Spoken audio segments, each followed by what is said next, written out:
ಖುಷಿಯಾಗುತ್ತೆ ಮೇಡಮ್, ತುಂಬ ಖುಷಿಯಾಗುತ್ತೆ. ಯಾಕೆಂದರೆ ಈ ಕರ್ನಾಟಕದಲ್ಲಿ ನಮ್ಮ ಬಾರ್ಡರ್ಸ್ ಅಂದರೆ ನಂಗ್ಲಿ, ಆ ಬಾರ್ಡರ್ಸ್ ಆ ಕಡೆ ಬಿಟ್ಟರೆ ಆಂಧ್ರ.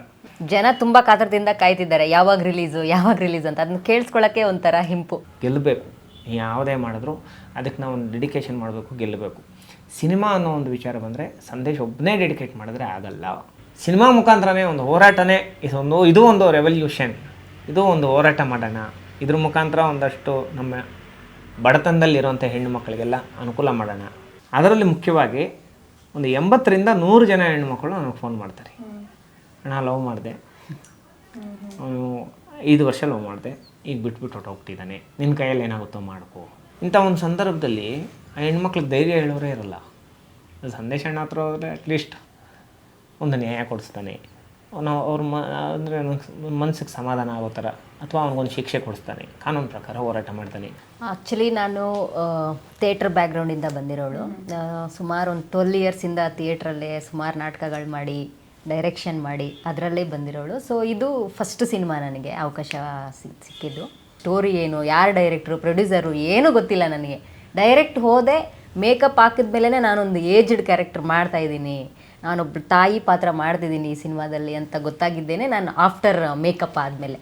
1000 ಜನ ಸೇರಿಸ್ಬೇಕು, ಆಫೀಸ್ ಮುಂದೆ ಕೂರಿಸ್ಬೇಕು, ಅದಕ್ಕೆ ಸಂಬಂಧಪಟ್ಟಂಗೆ ಆ ಥರ ಹೋರಾಟ. ಅಂದರೆ ಎಲ್ಲಿ ಜನ ಸೇರಿಸಿ ನಾನು ಆ ಥರ ಮಾಡ್ತೀನೋ ಅದನ್ನ ಮಾತ್ರನೇ ನಾನು ಕೌಂಟ್ ಮಾಡ್ಕೊಂಡಿರೋದು. 151 ಇಂಟರ್ ಕ್ಯಾಸ್ಟ್ ಮ್ಯಾರೇಜಸ್ ಮಾಡಿಸಿದ್ದೀನಿ ಮೇಡಮ್. ಇದ್ರ ಸಲುವಾಗಿ ನನಗೆ ನ್ಯಾಷನಲ್ ಅವಾರ್ಡ್ ಕೊಟ್ಟಿದ್ದಾರೆ, ಇಂಟರ್ ಕ್ಯಾಸ್ಟ್ ಮ್ಯಾರೇಜಸ್ ಮಾಡಿಸಿರೋದಕ್ಕೆ. ನಮ್ಮ ಹೊಟ್ಟೆಗಳಲ್ಲಿ ಹೆಣ್ಮಕ್ಳೇ ಬೇಡಪ್ಪ, ಯಾಕೆ ಹೆಣ್ಮಕ್ಳು ನಮಗೆ ಬೇಡ. ಇಂಟರ್ವಲ್ ಆದಮೇಲೆ ಸಿನಿಮಾ ಹುಟ್ಟಿದ್ರೆ ಹೆಣ್ಮಗಳೇ ಹುಟ್ಟಬೇಕು. ಹೆಲೋ ಕನ್ನಡ ಪಿಕ್ಚರ್ನ ಈ ಒಂದು ವಿಶೇಷ ಸೆಗ್ಮೆಂಟ್ಗೆ ನಿಮ್ಮೆಲ್ಲರಿಗೂ ಹಾರ್ಟ್ಲಿ ವೆಲ್ಕಮ್. ನಾನು ನಿಮ್ಮ ಕಾವ್ಯ ಕೃಷ್ಣಮೂರ್ತಿ. ನಿಜ ಜೀವನದಲ್ಲಿ ಇನ್ನೆಷ್ಟು ದಿನ ಹೋರಾಟ ಮಾಡೋದು ಸಾಕಾ, ಬೇರೇನು ಮಾಡ್ತಾ ಇದ್ದೀವಿ ಅಲ್ವಾ? ಈ ಥರದ ಒಂದಷ್ಟು ಪ್ರಶ್ನೆಗಳು ಹುಟ್ಕೊಳ್ತಾ ಹೋಗುತ್ತೆ. ಸೊ ಎಲ್ಲರೂ ನಿಜ ಜೀವನದಲ್ಲಿ ಹೋರಾಟಗಾರರಾಗಿರುವಂಥವ್ರು ಸಿನಿಮಾದಲ್ಲೂ ಕೂಡ ಹೋರಾಟ ಮಾಡೋದಕ್ಕೆ ರೆಡಿ ಆಗಿದ್ದಾರೆ. ಸಿನಿಮಾ ಕೂಡ ರೆಡಿ ಆಗಿದೆ. ಸಾಕಷ್ಟು ವಿಚಾರ ಇದೆ. ಆ್ಯಕ್ಚುಲಿ ಸಿನಿಮಾದ ಟೈಟಲ್ ಹೇಗಿದೆ ಅದೇ ರೀತಿ ಸಿನಿಮಾದ ಕಂಟೆಂಟ್ ಕೂಡ ತುಂಬ ಸ್ಟ್ರಾಂಗ್ ಆ್ಯಂಡ್ ಅದಕ್ಕೊಂದು ಕಂಟೆಂಟ್ ಇರುವಂಥ ಸಿನಿಮಾ ಅಂತ ಹೇಳಿದ್ರೆ ನಿಜವಾಗ್ಲೂ ತಪ್ಪಾಗೋದಿಲ್ಲ. ಸೊ ನಮ್ಮ ಜೊತೆ ಇದೀಗ ಈ ಸಿನಿಮಾದ ಅಂದರೆ ದಿ ರೂಲರ್ಸ್ ಸಿನಿಮಾದ ಸ್ಕ್ರೀನ್ ಪ್ಲೇ, ಸ್ಟೋರಿ, ಡೈಲಾಗ್ ಎಲ್ಲ ಮಾಡಿರುವಂಥವ್ರು ಸಂದೇಶ. ಇವರು ನಿಜ ಜೀವನದಲ್ಲಿ ಕೂಡ ಹೋರಾಟಗಾರರಾಗಿರುವಂಥವ್ರು. ಸೊ ಅವರಿದ್ದಾರೆ, ಅವ್ರನ್ನ ವೆಲ್ಕಮ್ ಮಾಡ್ಕೊಳ್ಳೋಣ. ಸರ್ ಹೇಗಿದ್ದೀರಾ? ನಮಸ್ತೆ, welcome to the show.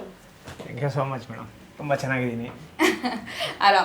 ಆರಾಮಾಗಿದ್ದೀನಿ. Okay, ನಮ್ಮ ಜೊತೆ ಇನ್ನೊಬ್ರು ಗೆಸ್ಟ್ ಕೂಡ ಇದ್ದಾರೆ. ಸಿನಿಮಾದಲ್ಲಿ ತಾಯಿ ಪಾತ್ರ ಮಾಡಿರುವಂಥವ್ರು, ಈಗಾಗಲೇ ಗ್ಲಿಮ್ಸ್ ಅಲ್ಲಿ ಒಂದಷ್ಟು ಹಲ್ಚಲ್ ಎಬ್ಬಿಸ್ಬಿಟ್ಟಿದ್ದಾರೆ. ಅವ್ರನ್ನ ವೆಲ್ಕಮ್ ಮಾಡ್ಕೊಳ್ಳೋಣ. ದುರ್ಗಾ ಅವರೇ ನಮಸ್ತೆ, ಹೇಗಿದ್ದೀರಾ? ನಮಸ್ತೆ ಮೇಡಮ್, ಚೆನ್ನಾಗಿದ್ದೀನಿ. ಓಕೆ, ಸೊ ಇವ್ರಿಗೂ ಈ ಪ್ರಶ್ನೆ. ಸಿನಿಮಾ ಆಗೋದೊಂದು ಪ್ರಾಸೆಸ್, ಬಟ್ ಸಿನಿಮಾ ರೆಡಿ ಇದೆ, ನಮ್ಮ ಕಂಟೆಂಟ್ನ ಜನಕ್ಕೆ ತಲುಪಿಸ್ಬೇಕು ಅಂತ ನಾವು ಬರೋ ಆ ಒಂದು ಪ್ರಾಸೆಸ್ ಇದೆಯಲ್ಲ, ಅದನ್ನ ಹೇಗೆ ಎಂಜಾಯ್ ಮಾಡ್ತಿದ್ದೀರಾ ಇಬ್ರು ಕೂಡ? ಖುಷಿಯಾಗುತ್ತೆ ಮೇಡಮ್, ತುಂಬ ಖುಷಿಯಾಗುತ್ತೆ. ಯಾಕೆಂದರೆ ಈ ಕರ್ನಾಟಕದಲ್ಲಿ ನಮ್ಮ ಬಾರ್ಡರ್ಸ್ ಅಂದರೆ ನಂಗ್ಲಿ, ಆ ಬಾರ್ಡರ್ಸ್ ಆ ಕಡೆ ಬಿಟ್ಟರೆ ಆಂಧ್ರ, ಅಲ್ಲಿಂದ ಹಿಡ್ಕೊಂಡು ನಮ್ಮ ಚಾಮರಾಜನಗರ ಬಾರ್ಡರ್ಸು, ಅದು ಬಿಟ್ಟರೆ ಆ ಕಡೆ ಕೇರಳ, ಆ ಕಡೆ ಮತ್ತು ಮಂಗಳೂರು, ಈ ಕಡೆ ಬೀದರು, ಗುಲ್ಬರ್ಗ, ಬಿಜಾಪುರ, ಈ ಕಡೆ ಆ ಮಡಕಿಂದ ಈ ಮಡಕಿಂದ ಎಲ್ಲ ಮಡಕುಗಳಿಂದನೂ ಫೋನುಗಳು ಮಾಡಿ ಯಾವಾಗ ಸಿನಿಮಾ ರಿಲೀಸ್, ಯಾವಾಗ ಮಾಡ್ತೀರಾ, ನಾವು ತುಂಬ ಕಾತರದಿಂದ ಕಾಯ್ತಾ ಇದ್ದೀವಿ. ಆಮೇಲೆ ಒಂದು ಪೋಸ್ಟಿಂಗ್ ಯಾವುದಾದ್ರೂ ನಾವು ಒಂದು ಸೋಷಿಯಲ್ ಮೀಡ್ಯಾದಲ್ಲಿ ಒಂದು ಪೋಸ್ಟ್ ಹಾಕಿದ್ರೆ ಐ ಆಮ್ ವೇಟಿಂಗ್. ಕರೆಕ್ಟ್. ಅದು ಒಂದು ದೊಡ್ಡ ಮಟ್ಟದಲ್ಲಿ ಜನ ಎಲ್ಲೋ ಒಂದು ಕಡೆ ಈ ಸಿನಿಮಾಗೋಸ್ಕರ ಕಾಯ್ತಾ ಇರೋವಂಥದ್ದು ನಮ್ಮ ಒಂದು ಸಿನಿಮಾ ಮಾಡಿರೋದಕ್ಕೆ ಒಂದು ಫಲಶ್ರುತಿ ಅಂತ ಹೇಳ್ತೀನಿ. ಖಂಡಿತವಾಗ್ಲು. ಯಾಕಂದ್ರೆ ಇವತ್ತಿನ ನೆನ್ಸ್ಕೊಂಡ್ರೆ ಇವತ್ತಿನ ಸಿಚುವೇಶನ್ ಅಷ್ಟು ಸುಲಭವಾಗಂತೂ ಇಲ್ಲ. ಇಂಡಸ್ಟ್ರಿ ಅಂತ ತಗೊಂಡ್ರೆ ನಮ್ದಷ್ಟೇ ಅಲ್ಲ, ಪ್ರತಿಯೊಂದು ಇಂಡಸ್ಟ್ರಿಲು. ಬಟ್ ಸಿನಿಮಾ ತಲುಪಿಸ್ಬೇಕು ಅಂತ ಬಂದಾಗ ಜನ ಅದಕ್ಕೆ ವೇಟ್ ಮಾಡ್ತಿದ್ದಾರೆ ಅಂತ ಗೊತ್ತಾದಾಗ ಆ ಖುಷಿನೇ ಬೇರೆ. ಎಸ್ ದುರ್ಗಾ ಅವರೇ.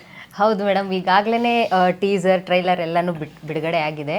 ಜನ ತುಂಬ ಕಾತರದಿಂದ ಕಾಯ್ತಿದ್ದಾರೆ ಯಾವಾಗ ರಿಲೀಸು ಅಂತ. ಅದನ್ನ ಕೇಳಿಸ್ಕೊಳ್ಳೋಕ್ಕೆ ಒಂಥರ ಹಿಂಪು. ನಾವು ಅದೇ ಥರ ಕಾಯ್ತಿದ್ದೀವಿ. ಯಾಕಂತಂದರೆ ಮೊದಲನೇ ಸಿನಿಮಾ ಇದು, ಹೇಗೆ ಆ್ಯಕ್ಟಿಂಗ್ ಮಾಡಿರ್ತೀವಿ, ಜನರ ರೆಸ್ಪಾನ್ಸ್ ಹೇಗಿರುತ್ತೆ ಅನ್ನೋದು ತುಂಬ ಕಾತರದಿಂದ ಕಾಯ್ತಿದ್ದೀವಿ ರಿಲೀಸ್ ಡೇಟ್ಗೋಸ್ಕರ. ಆದಷ್ಟು ಬೇಗ ರಿಲೀಸ್ ಆಗುತ್ತೆ ಅಂತ ಒಂದು ಕಾನ್ಫಿಡೆಂಟ್ ಇದೆ ನಮಗೂ. ಎಸ್, ಮಾತನಾಡ್ತಾ ಹೋಗೋಣ. ಸಂದೇಶ್ ಸರ್, ನಿಮಗೆ ನನ್ನ ನೇರ ಪ್ರಶ್ನೆ. ಈ ತರದ ಕಥೆಗಳು ಈ ತರದ ಕಂಟೆಂಟ್ ಇರುವಂತ ಒಂದು ಅಂದ್ರೆ ಓಕೆ ನಾವು ನಿಜ ಜೀವನದಲ್ಲಿ ಹೋರಾಟ ಮಾಡೋದೆಲ್ಗೂ ಓಕೆ, ಬಟ್ ಸಿನಿಮಾ ಅಂತ ಬಂದಾಗ ಆ ಒಂದು ಗಟ್ಸ್ ಬೇಕು ಅದನ್ನ ತೆರೆ ಮೇಲೆ ತರೋದಕ್ಕೆ. ನಿಮಗೆ ಯಾಕೆ ಈ ಸಿನಿಮಾ ಮಾಡಬೇಕು ಅಂದ್ರೆ ಈ ಸಿನಿಮಾದಲ್ಲಿ ನೀವೊಂದು ಪಾರ್ಟ್ ಆಗಬೇಕು ಅಂತ ಅನ್ಸುತ್ತೆ? ಮೇಡಮ್, ಒಂದು ಸಿನಿಮಾದಲ್ಲಿ ಆ್ಯಕ್ಟ್ ಮಾಡಬೇಕು, ಒಂದು ಕ್ಯಾಮ್ರಾ ಮುಂದೆ ಬಂದು ನಿಂತ್ಕೊಳ್ಬೇಕು, ಅಥವಾ ಒಂದು ಸ್ಟೋರಿ ಮಾಡಬೇಕು, ಅಥವಾ ಒಂದಷ್ಟು ಆರ್ಟಿಸ್ಟ್ನ ರೆಡಿ ಮಾಡಬೇಕು. ಇದೆಲ್ಲ ಒಂದು ದೊಡ್ಡ ಜವಾಬ್ದಾರಿ. ಇದಕ್ಕೆ ಮುಖ್ಯವಾಗಿ ಸಿನಿಮಾ ಮಾಡಬೇಕಂದ್ರೆ ಒಂದು ಹೋರಾಟ, ಅದು ಒಂದು ದೊಡ್ಡ ಜವಾಬ್ದಾರಿನೇ. ಯಾಕೆಂದರೆ ನಾನು 347 ಅಂದರೆ 347 ಹೋರಾಟಗಳು ಮಾಡಿದ್ದೀನಿ. ಒಂದರಲ್ಲಿ ನಾನು ಸೋತೇ ಇಲ್ಲ. ನನಗೆ ಅಂಥದ್ದೆಲ್ಲ ಇಲ್ಲ. ಗೆಲ್ಲಬೇಕು, ಯಾವುದೇ ಮಾಡಿದ್ರು ಅದಕ್ಕೆ ನಾವು ಒಂದು ಡೆಡಿಕೇಶನ್ ಮಾಡಬೇಕು, ಗೆಲ್ಲಬೇಕು. ಸಿನಿಮಾ ಅನ್ನೋ ಒಂದು ವಿಚಾರ ಬಂದರೆ ಸಂದೇಶ ಒಬ್ಬನೇ ಡೆಡಿಕೇಟ್ ಮಾಡಿದ್ರೆ ಆಗಲ್ಲ. ಸಿನಿಮಾಗೆ ಎಲ್ಲ ಆರ್ಟಿಸ್ಟು ಕೈ ಜೋಡಿಸ್ಬೇಕು. ಎಲ್ಲ ಆರ್ಟ್ ಡಿಪಾರ್ಟ್ಮೆಂಟ್ಸ್ ಅವರಾಗ್ಬೋದು, ಕ್ಯಾಮ್ರಾ, ಡೈರೆಕ್ಷನ್ಸು, ಎಲ್ಲದಕ್ಕಿಂತ ಮುಖ್ಯವಾಗಿ ಒಂದು ಸಿನಿಮಾ ಆಚೆ ಬರಬೇಕಂದ್ರೆ ಪ್ರೊಡ್ಯೂಸರ್ ಬೇಕು. ನಾನು ಫಸ್ಟು ಪ್ರೊಡ್ಯೂಸರ್ ಬೇಕು ಅಂತ ಹೇಳ್ಬಿಟ್ಟು ಹೇಳಿದಾಗ ಒಂದಷ್ಟು ಜನ ಪ್ರೊಡ್ಯೂಸರ್ಸು ಬಂದರು. ತುಂಬ ಖುಷಿಯಾಯಿತು. ಅವ್ರು ಬಂದಿದ್ದು ಫಾಸ್ಟ್ ನೋಡಿ ನನಗೆ ಸಿನಿಮಾ ರಿಲೀಸ್ ಆಗ್ಬಿಡ್ತೈತೆ, ಸಿನಿಮಾ ಗೆಲ್ಲುತ್ತೆ, ಸಿನಿಮಾ ಆಗುತ್ತೆ. ಅಂದರೆ ಅಷ್ಟೂ ಜನರಲ್ಲಿ ನನಗಿಷ್ಟ ಆಗಿತ್ತಂದರೆ ನಮ್ಮ ಅಶ್ವಥ್ ಬಳ್ಗೆರೆ ಸರ್. ಯಾವ ಥರ ಅವ್ರು ನನಗಿಷ್ಟ ಆದ್ರಂದರೆ, ನಾವು ಹೋರಾಟ ಮಾಡೋವಂಥದ್ದೇ ನಮ್ಮ ಜನಕ್ಕೆ ಒಂದಷ್ಟು ಅನುಕೂಲ ಸಿಗಲಿ ಅಂತ. ಇವರು ಎಲ್ಲೋ ಒಂದು ಕಡೆ ಅವರು ಮನೆ ಕುಟುಂಬ ಸದಸ್ಯರಿಗೆ ಗೊತ್ತಿಲ್ದಿರ ಸಾವಿರಾರು ಜನಕ್ಕೆ ಅನುಕೂಲ ಮಾಡಿದ್ದಾರೆ. ಸಾವಿರಾರು ಜನಕ್ಕೆ ಊಟ ಹಾಕಿದ್ದಾರೆ, ಸಾವಿರಾರು ಜನಕ್ಕೆ ಮನೆ ಕಟ್ಕೊಟ್ಟಿದ್ದಾರೆ, ವಿದ್ಯಾಭ್ಯಾಸ ಮಾಡಿಸ್ತಾ ಇದ್ದಾರೆ, ಇಂಥದ್ದೆಲ್ಲ ಮಾಡಿಸ್ತಾ ಇದ್ದಾರೆ. ಅವ್ರ ಬಗ್ಗೆ ಕೇಳ್ತಾ ನನಗೆ ತುಂಬ ಖುಷಿಯಾಯಿತು. ಇಲ್ಲ, ದ ರೂಲರ್ಸ್ ಅನ್ನೋ ಒಂದು ಸಿನಿಮಾ, ಅದು ಬರೀ ಸಿನಿಮಾ ಮಾತ್ರ ಅಲ್ಲ, ಅದು ಹೋರಾಟ ಮೇಡಮ್. ನಮ್ಮ ಎಲ್ಲ ಹೆಣ್ಮಕ್ಕಳನ್ನ ಪರಿವರ್ತನೆ ಮಾಡೋವಂಥ ಶಕ್ತಿ ಇರೋವಂಥದ್ದು ದ ರೂಲರ್ ಸಿನಿಮಾಗೆ. ಆಮೇಲೆ ಇಡೀ ಸಮಾಜನ ತಿದ್ದೋ ಅಂಥ ಒಂದು ಶಕ್ತಿ ಸಿನಿಮಾಗಿದೆ. ಯಾರನ್ನ ಬೇಕಾದರೂ ಯಾವ್ರನ್ನ ಬೇಕಾದರೂ ಮನಸ್ಸು ಬದಲಾವಣೆ ಮಾಡೋವಂಥ ಶಕ್ತಿ ಸಿನಿಮಾಗಿದೆ. ಸಿನಿಮಾ ಮುಖಾಂತರನೇ ಒಂದು ಹೋರಾಟನೇ ಇದು ಒಂದು ರೆವಲ್ಯೂಷನ್, ಇದು ಒಂದು ಹೋರಾಟ ಮಾಡೋಣ. ಇದ್ರ ಮುಖಾಂತರ ಒಂದಷ್ಟು ನಮ್ಮ ಬಡತನದಲ್ಲಿರುವಂಥ ಹೆಣ್ಣು ಮಕ್ಕಳಿಗೆಲ್ಲ ಅನುಕೂಲ ಮಾಡೋಣ. ಮೇಡಮ್, ನಾನು ಹೇಳ್ತೀನಿ ಏನು ವಿಚಾರ ಅಂದರೆ, ಸುಮಾರು 50,000ದಿಂದ 1,00,000 ಲವ್ ಫೇಲ್ಯೂರ್ಸ್ ಆಗುತ್ತೆ. Fake loves. 50,000ದಿಂದ 1,00,000 ಲವ್ ಫೇಲ್ಯೂರ್ಸ್ ಆಗುತ್ತೆ. ಇದನ್ನು ಯಾರ್ಯಾರು ಫೇಕ್ ಆಗಿರ್ತಾರೆ, ಅವರ ನಡವಳಿಕೆಗಳೇನು, ಯಾವ ಥರ ಇರ್ತಾರೆ, ಅವರೆಲ್ಲ ಕೆಲಸ ಮುಗಿದ್ಮೇಲೆ ಯಾವ ಥರ ಹೆಣ್ಣುಮಕ್ಕಳನ್ನ ಕೀಳಾಗಿ ನೋಡ್ತಾರೆ ಅನ್ನೋದನ್ನ ತುಂಬ ಅದ್ಭುತವಾಗಿ ತೋರಿಸಿರೋಂಥ ಒಂದು ಸಿನಿಮಾ. ಆ್ಯಕ್ಚುಲಿ ಸಿನಿಮಾ ಮೇಲೆ ಒಂದು ಅಷ್ಟೊಂದು ಇಂಟ್ರೆಸ್ಟ್ ನನಗಿಲ್ಲ. ಈ ಸಿನಿಮಾ ಮಾಡಬೇಕು ಅಂತ ಹೇಳ್ಬಿಟ್ಟು, ಅಂದರೆ ಒಂದಷ್ಟು ಜನ ಹೆಣ್ಮಕ್ಳಿಗೆ ಒಂದಷ್ಟು ಜಾಗೃತಿ ಮೂಡಿಸೋಣ ಅಂತ ಹೇಳ್ಬಿಟ್ಟು ಸಿನಿಮಾ ಮಾಡಿದ್ವಿ. ಆದರೆ ನನ್ನ ಜನ ಇವತ್ತು ನಮ್ಮನ್ನು ಹೀರೋ ಕೂರಿಸ್ಬಿಟ್ಟಿದ್ದಾರೆ. ತುಂಬ ಖುಷಿ ಆಗುತ್ತೆ ಸರ್. ಖುಷಿ ಆಯ್ತು, ಹೆಣ್ಣು ಮಕ್ಕಳ ಬಗ್ಗೆ ಒಂದು ಜಾಗೃತಿ ಮೂಡಿಸುವಂತ ಒಂದು ಸಿನಿಮಾ ಕತೆ ಅಂತ ಹೇಳ್ತಾ ಇದ್ರಿ. ಈಗ ನೀವು ಹೋರಾಟ ಮಾಡಿರುವಂತದ್ದು ನಾನು ಕೇಳ್ಪಟ್ಟೆ, ಜಾಸ್ತಿ ಇದೇ ವಿಚಾರವಾಗಿ ನೀವು ಹೋರಾಟ ಮಾಡ್ತೀರಿ ಅಂತ ಕೇಳ್ಪಟ್ಟೆ. ನೀವು ಹೋರಾಟ ಮಾಡ್ಬೇಕಾದ್ರೆ ಆ ಹೆಣ್ಣು ಮಕ್ಕಳ ಪರಿಸ್ಥಿತಿ ಅದನ್ನೆಲ್ಲ ನೀವು ನೋಡ್ತಿದ್ರಿ ಕೂಡ, ನಿಜ ಜೀವನದಲ್ಲಿ ಅದನ್ನ ಅನುಭವಿಸ್ತಾ ಇದ್ರಿ. ಅದ್ರ ಬಗ್ಗೆ ಏನಾದ್ರು ಹೇಳ್ಬೋದಾ, ಹೇಗಿರ್ತಾ ಇತ್ತು ಅವ್ರ ಮನಸ್ಥಿತಿಗಳು ಅಂತ? ಅಂದರೆ ಮೇಡಮ್, ನಾನು ಒಂದು ದಿನಕ್ಕೆ ನನಗೆ ಬರೋಂಥ ಫೋನ್ಸು ಅಂದರೆ ಟೋಟಲಿ ಪ್ರಾಬ್ಲಮ್ಸ್ ಫೋನ್ಸೇ. ಅಂದರೆ ನಾನು ಮಾತಾಡ್ಸೋದಕ್ಕೆ ಒಂದಷ್ಟು ಜನ ನನ್ನ ಫ್ಯಾನ್ಸ್ ಫೋನ್ ಮಾಡ್ತಾರೆ, ಅದು ಸೆಕೆಂಡ್ರಿ.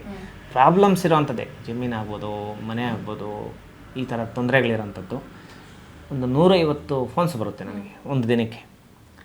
ಅದರಲ್ಲಿ ಮುಖ್ಯವಾಗಿ ಒಂದು 80ರಿಂದ 100 ಜನ ಹೆಣ್ಮಕ್ಳು ನನಗೆ ಫೋನ್ ಮಾಡ್ತಾರೆ. ನಾನು ಲವ್ ಮಾಡಿದೆ, ಅವನು 5 ವರ್ಷ ಲವ್ ಮಾಡಿದೆ, ಈಗ ಬಿಟ್ಬಿಟ್ಟು ಹೊಟ್ಟೋಗ್ಬಿಟ್ಟಿದ್ದಾನೆ, ನಿನ್ನ ಕೈಯಲ್ಲಿ ಏನಾಗುತ್ತೋ ಮಾಡ್ಕೋ ಅಂತ ಹೇಳ್ಬಿಟ್ಟು ಹೊಟ್ಟೋಗ್ಬಿಟ್ಟಿದ್ದಾನೆ. ಈ ಥರ ಹೆಣ್ಮಕ್ಳು. ಯಾಕೆ ಅಷ್ಟು ಜನ ಹೆಣ್ಮಕ್ಳು ನನಗೆ ಫೋನ್ ಮಾಡ್ತಾರೆ, ಅಷ್ಟು ಜನ ಹೆಣ್ಮಕ್ಳು ನನ್ನ ಹತ್ರನೇ ಬಂದು ಅವ್ರ ಸಮಸ್ಯೆಗಳು ಹೇಳ್ತಾರೆ ಅಂದರೆ, ಒಂದಷ್ಟು ಸೋಷಿಯಲ್ ಮೀಡಿಯಾಗಳಲ್ಲಿ ನಮ್ಮನ್ನು ನೋಡಿರೋಂಥದ್ದು. ಯಾವನೋ ಒಬ್ಬ ಹುಡುಗ, ಅವನ ಹತ್ರ ದುಡ್ಡಿದೆ, ಅಥವಾ ಒಂದು ಮೇಲೆ ಒಂದು ಸಮುದಾಯದಲ್ಲಿ, ದೊಡ್ಡ ಸಮುದಾಯದಲ್ಲಿ ಬಿಟ್ಟಿರ್ತಾನೆ, ಅವನ ಹತ್ರ ದುಡ್ಡಿದೆ, ಕಾಸಿದೆ, ಎಷ್ಟೋ ಕಿಲೋಮೀಟ್ರ್ ದೂರದಿಂದ ಬೆಂಗಳೂರಿಗೆ ಬರ್ತಾರೆ. ತಂದೆ ತಾಯಿನ ಬಿಟ್ಟು, ಮನೆಗಳು ಬಿಟ್ಟು, ಊರು ಬಿಟ್ಟು, ಅಥವಾ ಒಂದು ಒಳ್ಳೆಯ ವಿದ್ಯಾಭ್ಯಾಸ ಮಾಡಬೇಕು ಅಂತ ಬೆಂಗಳೂರಿಗೋ ಅಥವಾ ಕೋಲಾರಕ್ಕೋ ಅಥವಾ ದೊಡ್ಡ ದೊಡ್ಡ ಟೌನ್ಗಳಿಗೆ, ಹಳ್ಳಿಗಳಿಂದ ಹೆಣ್ಮಕ್ಳು ಬರ್ತಾರೆ. ಈ ಹೆಣ್ಮಕ್ಳನ್ನ ಯಾವ ಥರ ಯಾಮಾರಿಸಿ ಮೋಸ ಮಾಡ್ತಾರೆ ಅಂದರೆ, ಮೋಸ ಮಾಡಿದಾದ್ಮೇಲೆ ಎಲ್ಲ ಇದು ಮಾಡಿದ ಯಾವ ಥರ ಏನೇನು ಮಾಡಬೇಕೆಲ್ಲ ಮಾಡಿದಾದ್ಮೇಲೆ, ನನಗೆ ನೀನು ಅವಶ್ಯಕತೆ ಇಲ್ಲ, ನೀನು ನನಗೆ ಬೇಡ ಅಂತೇಳ್ಬಿಟ್ಟು ಹೇಳ್ತಾರಲ್ಲ, ಆ ಟೈಮಲ್ಲಿ ನಂಬಿರೋ ಅಂಥದ್ದೇ ಬಾಯ್ ಫ್ರೆಂಡ್ ಬಿಟ್ಟು ಬೇರೆ ಯಾರೂ ಇಲ್ಲ. ಬಾಯ್ ಫ್ರೆಂಡ್ ಕೈ ಕೊಟ್ಬಿಟ್ಟಿದ್ದಾನೆ. ಈ ವಿಚಾರ ಊರಲ್ಲಿ ಗೊತ್ತಾಗಿರುತ್ತೆ. ಅಲ್ಲಿ ಆ ಗ್ರಾಮಸ್ಥರು ಅಥವಾ ಫ್ರೆಂಡ್ಸು ಅಥವಾ ಕಾಲೇಜು ಮತ್ತು ಇಂಥದ್ರಲ್ಲಿ ಅವರು ಮಾತಾಡ್ಕೊಳ್ಳೋ ಅಂಥ ಮಾತುಗಳು, ಬಿಡಪ್ಪ ಅವಳ ಆ ಥರ, ಇವಳ ಈ ಥರ. ಒಂದು ಕಡೆ ಸಮಾಜ ಅವ್ರನ್ನ ಕೈ ಬಿಟ್ಬಿಡುತ್ತೆ. ತಂದೆ ತಾಯಿ, ಅಮ್ಮ ನೋಡು ನಿನ್ನ ತಂಗಿ ಇದ್ಲು, ಅವಳಿಗೆ ನಿನ್ನಿಂದ ಮದುವೆ ಆಗಿಲ್ಲ, ಅವಳಿಗೆ ನಿನ್ನಿಂದ ಕೆಟ್ಟ ಹೆಸರು, ನೀನು ಯಾಕಿರಬೇಕು, ಈ ಥರ ಹೇಳೋವಂಥದ್ದು, ಅವಳಿಗೆ ಅವಮಾನ ಮಾಡೋವಂಥದ್ದು. ಈ ಕಡೆ ಲವ್ ಮಾಡಿರೋನು, ನಿನಗೂ ನನಗೂ ಸಂಬಂಧ ಇಲ್ಲ, ನನ್ನ ಹತ್ರ 100 ಜನ ಬರ್ತಾರೆ, 100 ಜನ ಹತ್ರ ಹೋಗ್ತೀನಿ, ನೀನೇನು ಮಾಡ್ತೀಯಾ, ಈ ಥರ ಮಾತಾಡೋವಂಥದ್ದು. ಇದಕ್ಕಿಂತ ಇಂಪಾರ್ಟೆಂಟು, ಜೊತೆಯಲ್ಲಿರೋಂಥ ಸ್ನೇಹಿತರು ಕೂಡ ಜೊತೇಲಿ ಸೇರಿದ್ರೆ ಬಿಟ್ಬಿಡ್ತಾರೆ.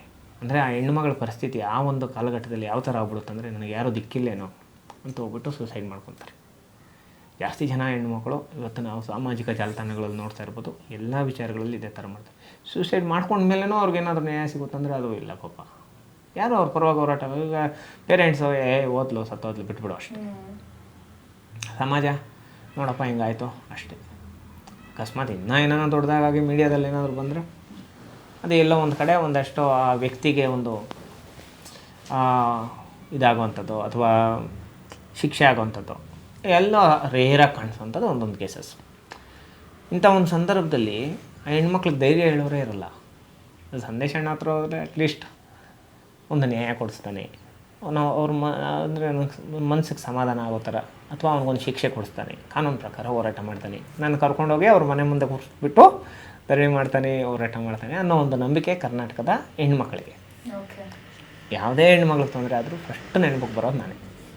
ಖುಷಿ ಆಯಿತು ಸರ್ ಕೇಳಿ. ತುಂಬ ಖುಷಿ ಆಗುತ್ತೆ. ಅಂದರೆ ಈ ಹೆಣ್ಮಕ್ಳ ಪರಿಸ್ಥಿತಿ ನಾವು ಹೇಳ್ತಾ ಇದ್ದಂಗೆ ಕಣ್ಣಲ್ಲಿ ನೀರು ಬಂದ್ಬಿಡುತ್ತೆ. ತುಂಬ ಮನಸ್ಸಿಗೆ ನೋವಾಗುತ್ತೆ. ಯಾಕಪ್ಪ ಈ ಎಲ್ಲ ಹೆಣ್ಮಕ್ಳು ಬದಲಾಗ್ಬೇಕು. ಯಾವುದೇ ಒಂದು ಹೆಣ್ಮಗಳು ತಪ್ಪು ಮಾಡ್ತಾಳಂದರೆ, ತಪ್ಪು ಮಾಡೋ ಅಂಥ ಸಂದರ್ಭದಲ್ಲಿ ತಂದೆ ತಾಯಿ ಜ್ಞಾಪಕ ಬಂದುಬಿಟ್ರೆ ಮಾಡಲ್ಲ. ತಂದೆ ತಾಯಿ ಕಷ್ಟಪಟ್ಟು ಏನೋ ಒಂದು ಮಾಡಿಬಿಟ್ರೆ ಆ ಒಂದು ಇದು ನೆನಪಿಗೆ ಬರಲ್ಲ. ಯಾವುದೋ ಒಂದು ಆಫೀಸಲ್ಲಿ ಕಾಂಟ್ರಾಕ್ಟ್ ಬೇಸಿಕಲ್ಲಿ ಒಂದು P1 ಕೆಲಸ ಮಾಡ್ತಾರೆ, ಅಥವಾ ಯಾವುದೋ ಒಂದು ಹೆಣ್ಮಗಳು ಯಾರೋ ಒಂದು ಮನೆಯಲ್ಲಿ ಮಕ್ಕಳನ್ನ ಸಾಕೋದಕ್ಕೋಸ್ಕರ ಮನೆ ಕೆಲಸ ಮಾಡ್ತಾಯಿರ್ತಾರೆ, ಅಥವಾ ಒಂದು ಹೋಟ್ಲಲ್ಲಿ ಒಬ್ಬ ತಂದೆ ಮಗಳನ್ನ ಸಾಕೋದಕ್ಕೋಸ್ಕರ ಈ ಪ್ಲೇಟ್ ತಗೊಂಡು ಹೋಗುವಂಥದ್ದು, ಇಂಥ ಕೆಲಸ ಮಾಡ್ತಾರೆ. ಅವನು ಪ್ಲೇಟ್ ತೊಳೆಯೋದು, ಸಪ್ಲೈ ಮಾಡೋಂಥದ್ದು, ಈ ಎಲ್ಲ ಕೆಲಸ ನೋಡಿಬಿಟ್ಟು ಯಾರೋ ಒಬ್ರು ಕರೆದುಬಿಟ್ಟು ತಗೋಪ್ಪ ಒಂದು 50 ರೂಪಾಯಿ ಟಿಪ್ಸು, ಹೋಟ್ಲಲ್ಲಿ ಕೆಲಸ ಮಾಡೋ ಒಬ್ಬ ವ್ಯಕ್ತಿಗೆ 50 ರೂಪಾಯಿ ನೋಡಿದ ತಕ್ಷಣ ಖುಷಿ ಆಗ್ಬಿಡ್ತಾನೆ. ನನಗೆ ಇವತ್ತು ಸಂಬಳ ಇಲ್ಲ ಅಂದ್ರೂ ಈ 50 ರೂಪಾಯಿ ಸಿಕ್ಕೈತೆ, ನಾನು ನನ್ನ ಮಗಳಿಗೆ ಇದರಲ್ಲಿ ಬುಕ್ ಕೊಡಿಸ್ಬಿಡ್ತೀನಿ, ಅಥವಾ ಏನಾದರೂ ಒಂದು ಒಳ್ಳೆ ತಿಂಡಿ ತೊಗೊಂಡು ಹೋಗ್ತೀನಿ, ಅಥವಾ ಬೇಕ್ರಿ ಐಟಮ್ ಏನಾದರೂ ತೊಗೊಂಡು ಹೋಗ್ತೀನಿ. ಕಷ್ಟಪಡೋದು, ಬೆವರು ಸುರಿಸೋದು, ಹೋಟ್ಲಲ್ಲಿ ಕೆಲಸ ಮಾಡೋದು, ಇವ್ರು ಕಸ ಗುಡಿಸೋದು, ಒಂದು ಆಟೋ ಓಡಿಸೋವಂಥದ್ದು, ಪ್ರತಿಯೊಬ್ಬರು ಪ್ರತಿ ಕೆಲಸ ಮಾಡೋವಂಥದ್ದು ಅವ್ರ ಮಕ್ಕಳನ್ನ ಸಾಕೋದಕ್ಕೆ. ಈ ಮಕ್ಕಳು ಅದೇ ಟೈಮ್ಗೆ ನಮ್ಮ ತಂದೆ ತಾಯಿ ಏನು ಕಷ್ಟಪಡ್ತಾರೆ ಅನ್ನೋ ಮನ್ಸಿಗೆ ತಗೊಳ್ದಿರಾ ಏಕ್ದಮ್ ಲವ್ ಮಾಡ್ತಾರೆ. ಗೊತ್ತೇ ಇಲ್ದಿರ ಅವ್ರಿಗೆ ಗೊತ್ತಾಗ್ದಿರ ಲವ್ ಮಾಡಿಬಿಡ್ತಾರೆ. ಅಂದರೆ ಅವ್ರನ್ನ ಮೋಸ ಮಾಡೋವಂಥವ್ರು ಒಂದಷ್ಟು ಜನ ಉಟ್ಕೊಂಡಿದ್ದಾರೆ. ಹೆಣ್ಮಕ್ಳನ್ನ ಲವ್ ಅನ್ನೋ ಒಂದು ವಿಚಾರದಲ್ಲಿ ಮೋಸ ಮಾಡೋವಂಥವ್ರು ಒಂದಷ್ಟು ಜನ ಉಟ್ಕೊಂಡಿದ್ದಾರೆ. ಯಾಕೆ ಬೇಡ, ಅದಕ್ಕೊಂದು ಸ್ಟೇಜು, ಒಂದು ಟೈಮು, ನೀವು ಮದುವೆ ಮಾಡೋಕೊಳ್ಳೋವಂಥ ಒಂದು ಸ್ಟೇಜ್ ಬಂದರೆ ಮಾಡ್ಕೊಳ್ರಿ.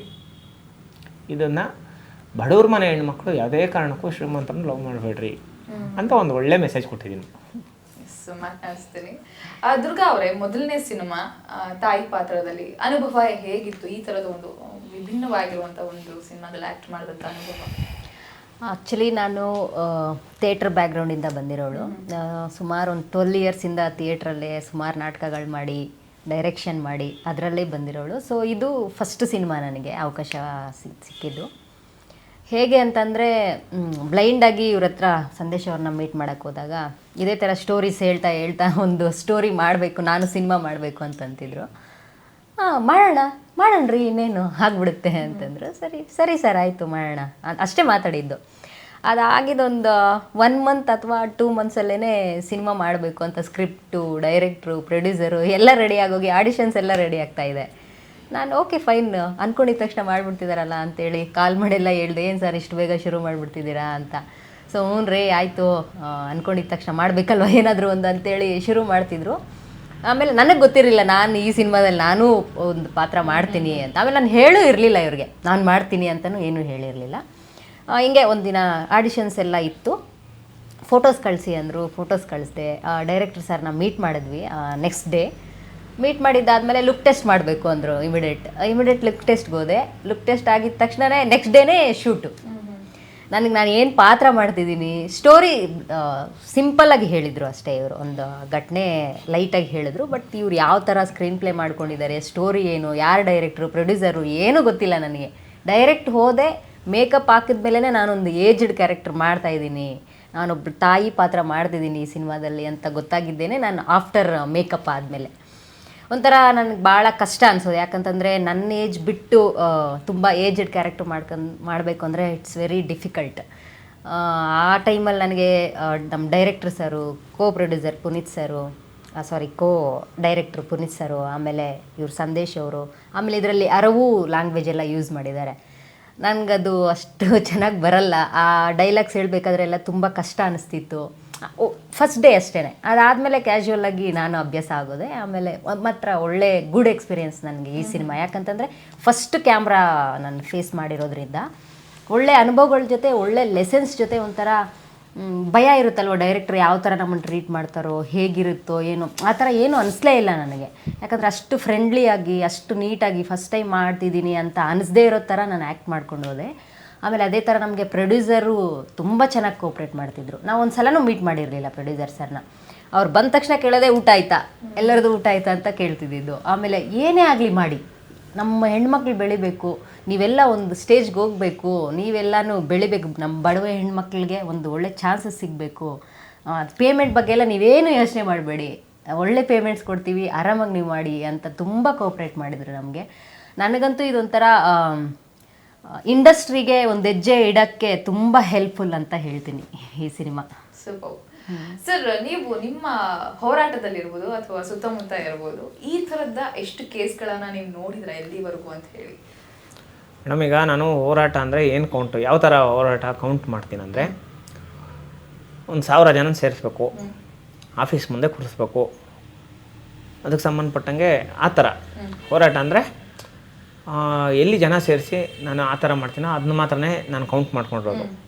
ಈ ಹೆಣ್ಮಕ್ಳು ವಿಚಾರ ಅಂದರೆ ಮೋಸ ಆಗಿರೋಂಥ ಹೆಣ್ಮಕ್ಳಿಗೆ ನ್ಯಾಯ ಕೊಡಿಸಿರೋಂಥದ್ದು ಸಾವಿರಾರು ಮಾಡಾಕಿದ್ದೀನಿ. ಸಾವಿರಾರು ಹೆಣ್ಮಕ್ಳಿಗೆ ನ್ಯಾಯ ಕೊಡಿಸೋಂಥ ಕೆಲಸ ಮಾಡಿದ್ದೀನಿ. 347 ಹೋರಾಟಗಳು ಮಾಡಿದ್ದೀನಿ. ಅದರಲ್ಲಿ ಎಲ್ಲದನ್ನು ಗೆದ್ದಿದ್ದೀವಿ, ಒಂದೂ ಸೋತಿಲ್ಲ ಇಲ್ಲಿ ತನಕ. ಮತ್ತು 151 ಇಂಟರ್ಕ್ಯಾಸ್ಟ್ ಮ್ಯಾರೇಜಸ್ ಮಾಡಿಸಿದ್ದೀನಿ ಮೇಡಮ್. ಇದ್ರ ಸಲುವಾಗಿ ನನಗೆ ನ್ಯಾಷನಲ್ ಅವಾರ್ಡ್ ಕೊಟ್ಟಿದ್ದಾರೆ ಇಂಟರ್ಕ್ಯಾಸ್ಟ್ ಮ್ಯಾರೇಜಸ್ ಮಾಡಿಸಿರೋದಕ್ಕೆ. ನಾನು ಒಬ್ಬನೇ ಮಾಡಿಸಿರೋದು ಇಂಡಿಯಾ ಅಥವಾ ಪ್ರಪಂಚದಲ್ಲೇ ನಾನು ಒಬ್ಬನೇ ಇಂಟರ್ಕ್ಯಾಸ್ಟ್ ಮ್ಯಾರೇಜಸ್ ಅಷ್ಟೊಂದು ಮಾಡಿಸಿರೋಂಥದ್ದು. ನಾನಾಗ್ಬೋದು, ನಮ್ಮ ಅಶ್ವಥ್ ಸರ್ ಆಗ್ಬೋದು, ನಮ್ಮ ಇಡೀ ಜೀವನಗಳಲ್ಲಿ ನಾವು ನೋಡ್ಕೊಂಬರೋದಾದರೆ ಇಲ್ಲಿ ತನಕ ಒಂದು ಕಡೆ ನಾವು ಸೋತಿಲ್ಲ. ಯಾರಾದರೂ ನಮ್ಮ ಎದುರುಗಡೆ ಬರಲಿ, ಇಂಥವ್ರು ಅಂತ ಹೇಳ್ಬಿಟ್ಟು ನಾವು ನೇಮ್ಸ್ ಹೇಳೋದು ಬೇಡ, ಏನು ಬೇಡ, ನಮ್ಮ ಎದುರುಗಡೆ ಯಾರಾದರೂ ಬರಲಿ ಮೇಡಮ್, 100% ನಾವು ಗೆಲ್ತೀವಿ. 100% ನಾವು ಗೆಲ್ತೀವಿ, ಎಲ್ಲರನ್ನೂ ಫೇಸ್ ಮಾಡ್ತೀವಿ. ಆ ಶಕ್ತಿ ನಮಗಿದೆ. ಮತ್ತು ಸ್ಟೋರಿ ಯಾಕೆ ಎಲ್ಲೋ ಒಂದು ಕಡೆ ನಾವು ಸ್ವಲ್ಪ ಇದು ಮಾಡ್ತೀವಿ ಅಂದರೆ, ಸ್ಟೋರೀಸ್ ಇಲ್ದಿರ, ಕಂಟೆಂಟ್ಸ್ ಇಲ್ದಿರ, ಈ ಒಂದು ಕಂಟೆಂಟ್ ನೋಡಿರೋ ಅಂಥ ಅಧಿಕಾರಿಗಳಾಗ್ಬೋದು ಅಥವಾ ಆರ್ಟಿಸ್ಟ್ಸ್ ಆಗ್ಬೋದು, ಟೆಕ್ನಿಷಿಯನ್ಸ್ ಆಗ್ಬೋದು, ಪ್ರತಿಯೊಬ್ಬರು ಕಣ್ಣಲ್ಲಿ ನೀರು ಹಾಕಿದ್ದಾರೆ. ಅಂದರೆ ಯಾವ ಥರ ಅವರು ಹತ್ಕೊಳ್ತಾರಂದರೆ, ಏನೋ ಒಂದು ಸಿನಿಮಾ ಆ ಒಂದು ಲೆಕ್ಕಾಚಾರ ಇನ್ವಾಲ್ವ್ ಆಗ್ಬಿಡ್ತಾರೆ. ಆ ಸಿನಿಮಾ ನೋಡ್ತಾಯಿದ್ರೆ ನಾನು, ನನ್ನ ಮಗಳು, ಪಿಕ್ಚರಪ್ಪ ಅಷ್ಟೇ. ಅವರು ಸಿನಿಮಾ ನೋಡ್ತಾಯಿದ್ರೆ ಅವ್ರಿಗೆ ನೆನಪಾಗೋದು ಅವ್ರ ಮಗಳು. ಸೊ ಸ್ಪೆಷಲ್ ಏನಿದ್ರಲ್ಲಿ ಹಾಗಾದರೆ ಅಂತ ಮೇಡಮ್, ಇಂಟರ್ವಲ್ ತನಕ ಸಿನಿಮಾ ಇಂಟರ್ವಲ್ ತನಕ ಸ್ಪೆಷಲ್ ಅಂತ ಹೇಳಿ ಕೇಳ್ತಾ ಇದ್ದೀನಿ. ಇಂಟರ್ವಲ್ ತನಕ ನಮ್ಮ ಹೊಟ್ಟೆಗಳಲ್ಲಿ ಹೆಣ್ಮಗಳು ಹುಟ್ಟಬಾರ್ದು. ಫಸ್ಟ್ ಆಫ್ ನಮ್ಮ ಹೊಟ್ಟೆಗಳಲ್ಲಿ ಹೆಣ್ಮಕ್ಳೇ ಬೇಡಪ್ಪ. ಯಾಕೆ ಹೆಣ್ಮಕ್ಳು ನಮಗೆ ಬೇಡ. ಇಂಟರ್ವಲ್ ಆದಮೇಲೆ ಸಿನಿಮಾ ಹುಟ್ಟಿದ್ರೆ ಹೆಣ್ಮಗಳೇ ಹುಟ್ಟಬೇಕು, ಗಂಡು ಮಕ್ಕಳು ಬೇಡ. ಹುಟ್ಟಿದ್ರೆ ಇಂಥ ಮಗಳೇ ಹುಟ್ಟಬೇಕು ಹೊಟ್ಟೆಯಲ್ಲಿ. ಫಸ್ಟ್ ಹಾಫಲ್ಲೇ ನೋಡಿ, ಇವಳೊಬ್ಬಳು ಮಗಳ, ಇಂಥ ಮಗಳು ಯಾಕೆ, ಹೆಣ್ಮಕ್ಳು ನಮ್ಗೆ ಬೇಕಾ, ಇವ್ರನ್ನ ಕಾಲೇಜಿಗೆ ಕಳಿಸ್ಬೇಕಾ.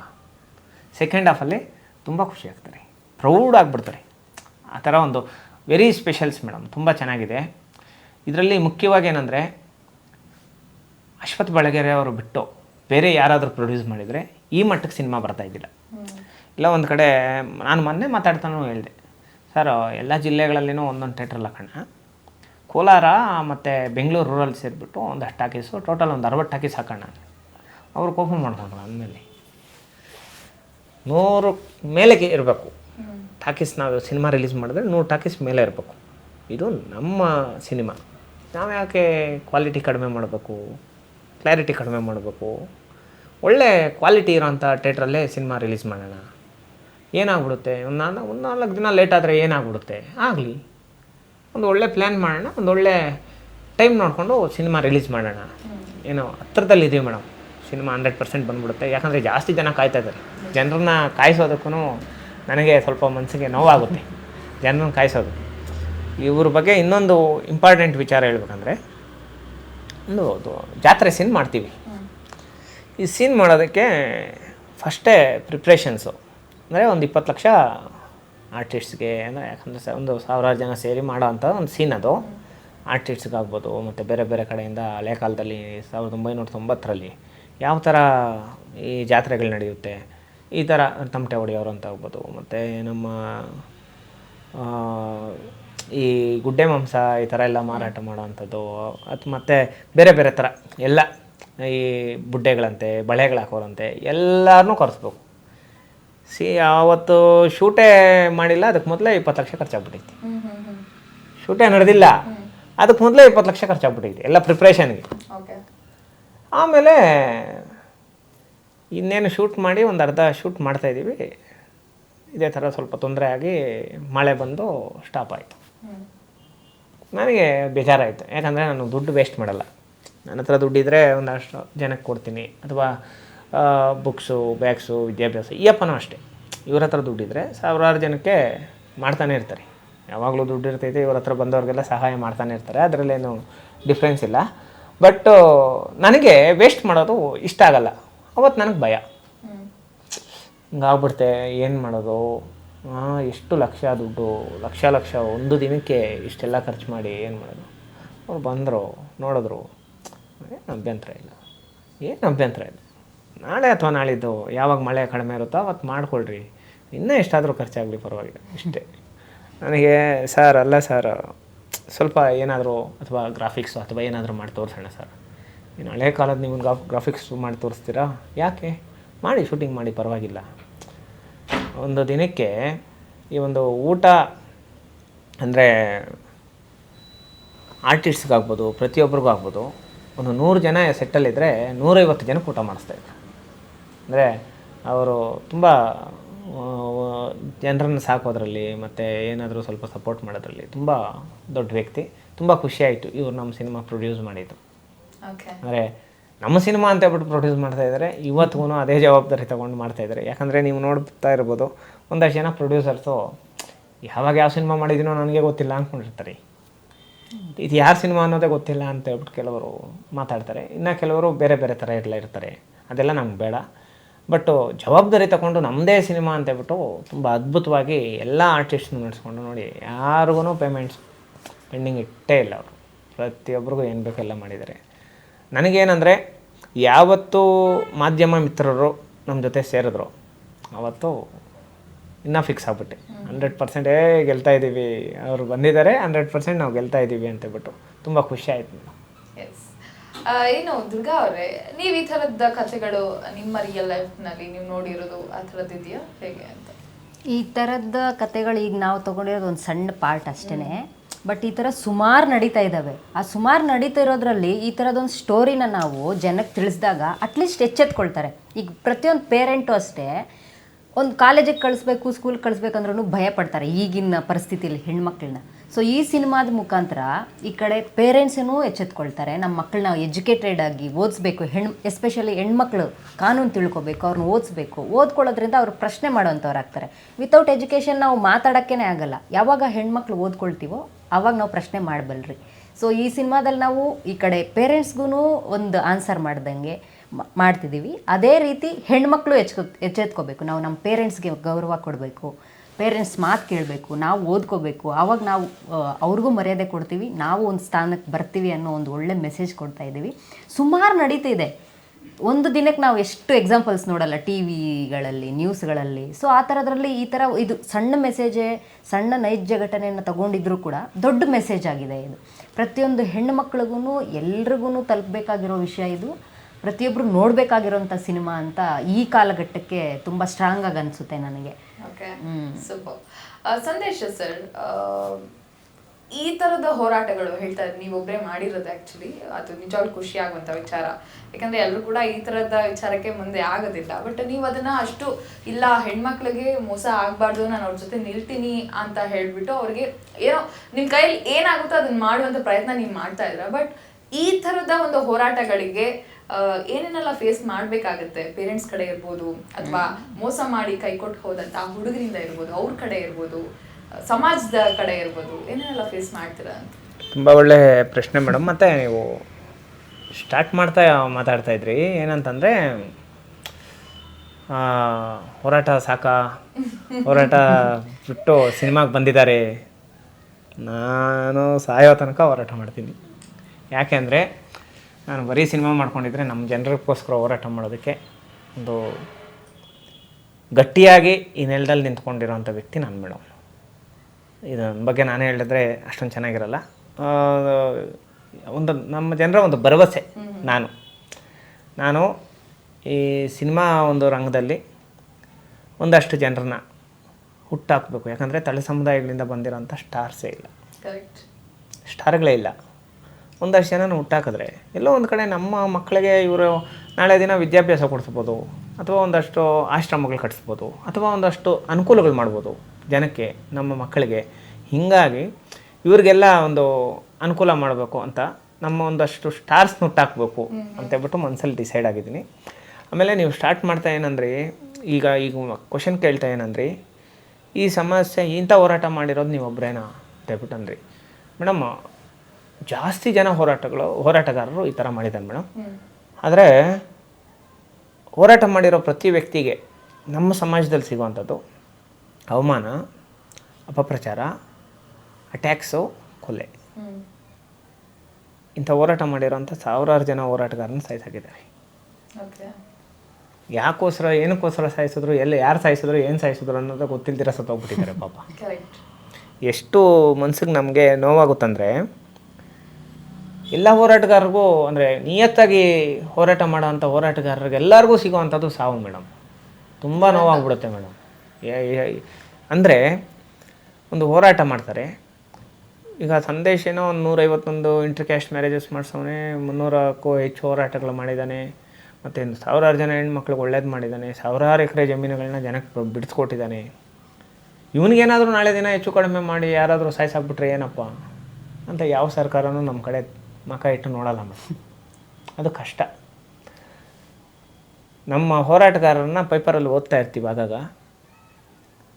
ತಲೆ ಕಡಿದು ಸಾಯಿಸಿದ್ರು, ಕೈ ಕಡಿದು ಸಾಯಿಸಿದ್ರು, ಏನೋ ಒಂದು ಮಾಡಿ ಸಾಯಿಸಿದ್ರು. ಮೊನ್ನೆ ಕನಕಪುರದಲ್ಲಿ ಒಂದು ರೀಸೆಂಟ್ ಇಶ್ಯೂ, ನಮ್ಮ ಒಂದು ವ್ಯಕ್ತಿನ ಕೈಯ ಕಡಿದು ಬೇರೆ ಥರ ಮಾಡಿಬಿಟ್ಟಿದ್ದಾರೆ.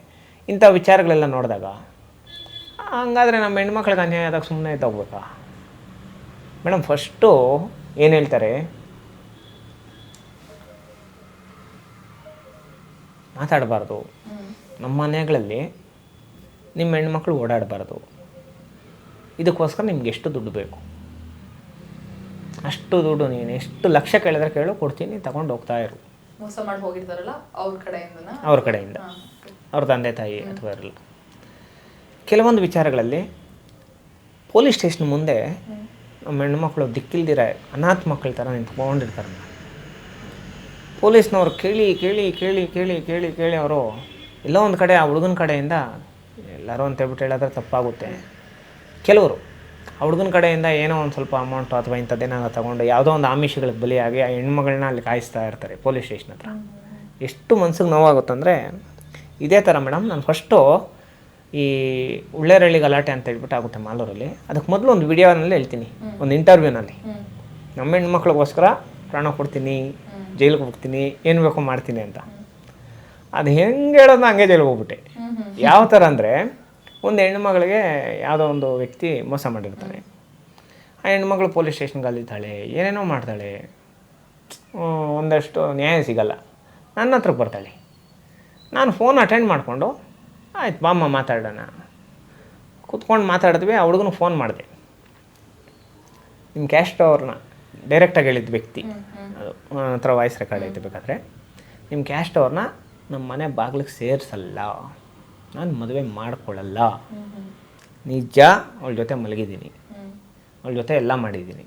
ಅವಳೇನು ಕಳಿಸೋದು, ನಾನೇ ನಿನ್ನ ಫೋಟೋಸ್ ಕಳಿಸ್ತೀನಿ, ಎಲ್ಲ ಥರ ಐತೆ, ನಾನೇ ನಿನ್ನ ಫೋಟೋಸ್ ಕಳಿಸ್ತೀನಿ, ನಿನ್ನ ಕೈಯಲ್ಲಿ ಏನಾಗುತ್ತೋ ಮಾಡ್ಕೋ, ನಾನೇನು ಮಾಡ್ತೀನಿ ಕರ್ಕೊಂಬಂದು ಮದುವೆ ಮಾಡಿಸ್ತೀನಿ. ಹಂಗಾಗಿ ಅವ್ರ ಪೇರೆಂಟ್ಸು ಕಂಪ್ಲೇಂಟ್ ಕೊಡ್ತಾರೆ ಮತ್ತೆ ನನ್ನ ಮೇಲೆ. ಏನಪ್ಪ ವಿಚಾರ, ಈ ಥರ ಹೆಣ್ಮಕ್ಳಿಗೆ ಅನ್ಯಾಯ ಆಗೈತೆ, ಏನಾಗೈತೆ, ಏನೂ ನೋಡಲ್ಲ ಮೇಡಮ್. 4 ಗಂಟೆ ರಾತ್ರಿ ಕರ್ಕೊಂಬಂದು ಅರೆಸ್ಟ್ ಮಾಡಿ ಜೈಲಿಗೆ ಕರ್ಸ್ಬಿಡ್ತಾರೆ.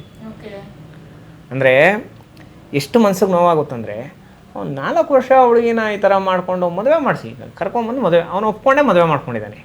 ಅವನು ಕಂಪ್ಲೇಂಟ್ ಕೊಟ್ಟಿಲ್ಲ. ಅವ್ನು ಹೇಳ್ತಾ ಇದ್ದಾನೆ, ನನಗೆ ಹುಡುಗಿ ಅಂದರೆ ಇಷ್ಟ ಅಣ್ಣ, ನಾನು ಮದುವೆ ಮಾಡ್ಕೊಂಡ್ಬಿಟ್ಟಿದ್ದೀನಿ, ಅವಳ ಜೊತೆನೇ ಇರ್ತೀನಿ. ಅವ್ನ ಮಾತು ಕೇಳ್ತಾ ಇಲ್ಲ ಅವ್ರ ಪೇರೆಂಟ್ಸು. ಮತ್ತು ಈ ಹುಡುಗಿ ಮಾತು ಕೇಳ್ತಾ ಇಲ್ಲ, ನಾನು ಹೇಳೋದು ಕೇಳ್ತಾ ಇಲ್ಲ. ಒಟ್ಟಾಗಿ ಬಂದರು ಪೊಲೀಸ್ನವರು, ಪೇರೆಂಟ್ಸ್ ಇಬ್ಬರು ಬಂದು ಅರೆಸ್ಟ್ ಮಾಡ್ಕೊಂಡು. ಏನಕ್ಕೆ ಅರೆಸ್ಟ್ ಆಗಿದ್ದೀನಿ ಅನ್ನೋದು ನಮ್ಮ ಮನೆಯವ್ರಿಗೆ ಗೊತ್ತಿಲ್ಲ, ನಮ್ಮ ತಂದೆ ತಾಯಿಗೆ ಗೊತ್ತಿಲ್ಲ. ನಾನು ನಮ್ಮ ತಂದೆ ತಾಯಿ ಅಷ್ಟೇ ಇರೋದು ನಮ್ಮ ಮನೆಯಲ್ಲಿ. ಅವ್ರಿಗೆ ಗೊತ್ತೇ ಇಲ್ಲ ಯಾಕೆ ಸಂದೇಶನ ಅರೆಸ್ಟ್ ಮಾಡಿದ್ರು ಅಂತ. ಅವತ್ತು ನಾನು ಅನುಭವಿಸಿದ್ದು ಕಷ್ಟ ಪೊಲೀಸ್ ಸ್ಟೇಷನಲ್ಲಿ ಮೇಡಮ್. ಒಂದು ಹೆಣ್ಮಕ್ಳ ಪರವಾಗಿ ಹೋದಾಗ ಪೊಲೀಸ್ ಸ್ಟೇಷನ್ ಒಳಗೆ ನಮ್ಮ ಮೇಲೆ ಅಟ್ಯಾಕ್ ಮಾಡ್ತಾರೆ. ಪೊಲೀಸ್ ಸ್ಟೇಷನ್ ಕಾಂಪೌಂಡ್ ಒಳಗೆ ಎಷ್ಟು ನೋವು ತಿಂದಿದ್ದೀವಿ, ಎಷ್ಟು ಕಷ್ಟಪಟ್ಟಿದ್ದೀವಿ. ನನಗೆ ಇಷ್ಟು ಕಷ್ಟ ಆದರೆ ರೋಡಲ್ಲಿ ನಾಯಿ ಸತ್ತೋದಂಗೆ ಸತ್ತೋಗ್ತಾರೆ ನಮ್ಮ ಹೋರಾಟಗಾರರು, ಅವ್ರನ್ನ ಸಾಯಿಸಾಕ್ತಾರೆ. ಆಯ್ತು, ಇಂಡಸ್ಟ್ರಿ ಆಗೋದು ಮೇಡಮ್. ಇಂಡಸ್ಟ್ರಿ ವಿಚಾರಕ್ಕೆ ಬರೋಣ. ಇಂಡಸ್ಟ್ರಿಯಲ್ಲಿ ಕೆಲವರು ಮಾತಾಡ್ತಾರೆ, ಎಲ್ಲರನ್ನೂ ಸರಿಸಮಾನವಾಗಿ ಇಲ್ಲಿ ನೋಡ್ತೀವಿ ಅಂತ. ಯಾಕೆ ಹೋರಾಟಗಾರರು ಸತ್ತೋಗಿದಾರಲ್ಲ, ಅವ್ರ ಪರವಾಗಿ ಯಾಕೆ ನೀವು ಸಿನಿಮಾ ಮಾಡಲ್ಲ? ಅದಕ್ಕಿಂತ ಬೇಕಾ? ಅದಕ್ಕಿಂತ ದೊಡ್ಡ ಎಲ್ಲೋ ಒಂದು ಕಡೆ ತಮಿಳು ಸಿನಿಮಾ ರಂಗದಲ್ಲಿ ಇಂಥ ಸ್ಟೋರೀಸೇ ಬರ್ತಾ ಇರೋದು. ಜೈ ಭೀಮ್ ಸಿನಿಮಾ, ಒಂದೇ ವ್ಯಕ್ತಿ ಅದರಲ್ಲಿ ಸಾಯೋದು ಪಾಪ. ಆ ಸಿನಿಮಾನ ಅಷ್ಟು ಸ್ವಲ್ಪ ಚೆನ್ನಾಗಿ ತೋರಿಸಿದ್ದಾರೆ. ಅಲ್ಲಿಗೆ ನಮ್ಮ ಹೋರಾಟಗಾರರ ಸಾವುಗಳಿಗೆ ಬೆಲೆ ಇಲ್ವಾ? ನಾವು ಮನುಷ್ಯರೇ ತಾನೇ, ಯಾಕೆ ನಮ್ಮನ್ನು ಸಿನಿಮಾ ರೂಪದಲ್ಲಿ ತೋರಿಸಲ್ಲ? ಇದು ಬಿಟ್ಬಿಡ್ರಿ. ಈ ಮೈನ್ ಈವೆಂಟ್ಸ್ ಮಾಡ್ತಾರೆ. ನನಗೆ ನಿಮ್ಮನ್ನು ನೋಡಿ ತುಂಬ ಖುಷಿ ಆಯಿತು. ಯಾಕೆಂದರೆ ಎಲ್ಲ ಒಂದು ಕಡೆ ನಿಮ್ಮ ಒಂದು ಸ್ಟುಡಿಯೋಕ್ಕೆ ಕರೆಸಿ ನಮ್ಮನ್ನು ಮಾತಾಡೋದಕ್ಕೆ ಒಂದು ಅವಕಾಶ ಮಾಡಿಕೊಟ್ಟಿರೋದ್ರಿಂದ ತುಂಬ ಖುಷಿ ಆಯಿತು. ಮೈನ್ ಈವೆಂಟ್ಸು ನಾವು ಈ ಬದುಕ ಮೇಲೆ ಆಸೆನೇ ಬಿಟ್ಬಿಟ್ಟು ಸಮಾಜಕ್ಕೋಸ್ಕರ, ನಮ್ಮ ಹೆಣ್ಮಕ್ಳಿಗೋಸ್ಕರ, ನಮ್ಮ ಜನಕ್ಕೋಸ್ಕರ ಹೋರಾಟ ಮಾಡ್ತಾ ಇರ್ತೀವಿ. ಇಂಥವ್ರಿಗೊಂದು ಅವಕಾಶ ಕೊಡೋಣಪ್ಪ, ಕರೆದು ತೋರಿಸೋಣ ದೊಡ್ಡ ದೊಡ್ಡ ಈವೆಂಟ್ಸಲ್ಲಿ ಇವ್ರನ್ನ ಇಂಥದ್ದೆಲ್ಲ ಸಾಧನೆ ಮಾಡಿದ್ದಾರೆ. ಬೇರೆಯವರೆಲ್ಲ ಕರೆದು ಅವಾರ್ಡ್ ಕೊಡ್ತಾರೆ. ನಮ್ಮ ಕನ್ನಡ ಒಂದು ಚಿತ್ರರಂಗ ಆಗ್ಬೋದು ಮತ್ತು ಮಾಧ್ಯಮಗಳಲ್ಲಾಗ್ಬೋದು ಇವ್ರನ್ನೆಲ್ಲ ತೋರಿಸೋಣ ಅನ್ನೋ ಪ್ರಯತ್ನ ಪಡೋದೇ ಇಲ್ಲ ಯಾರು. ಎಷ್ಟು ನೋವಾಗುತ್ತಂದರೆ ಇದಕ್ಕೆಲ್ಲ ಮೇಡಮ್ ನಾನು ಡಿಸೈಡ್ ಆಗಿದ್ದೀನಿ. ಸಂದೇಶ ಏನಾದರೂ ಮಾಡಿದ್ರೆ ಪಕ್ಕಾ ಪ್ಲ್ಯಾಂಡಾಗೇ ಮಾಡ್ತಾನೆ. 1,000 ಕಥೆಗಳು ಬರ್ತಿದ್ದೀನಿ ನನ್ನ ಕಣ್ಣು ಮುಂದೆ ನಡೆದಿರೋಂಥದ್ದು. ನನ್ನ ಕೆಲಸನೇ ನೈಟು ಬರೆಯೋದು. ನಾನು ಮಲ್ಕೊಳ್ಳೋದು 3 ಗಂಟೆಗೆ.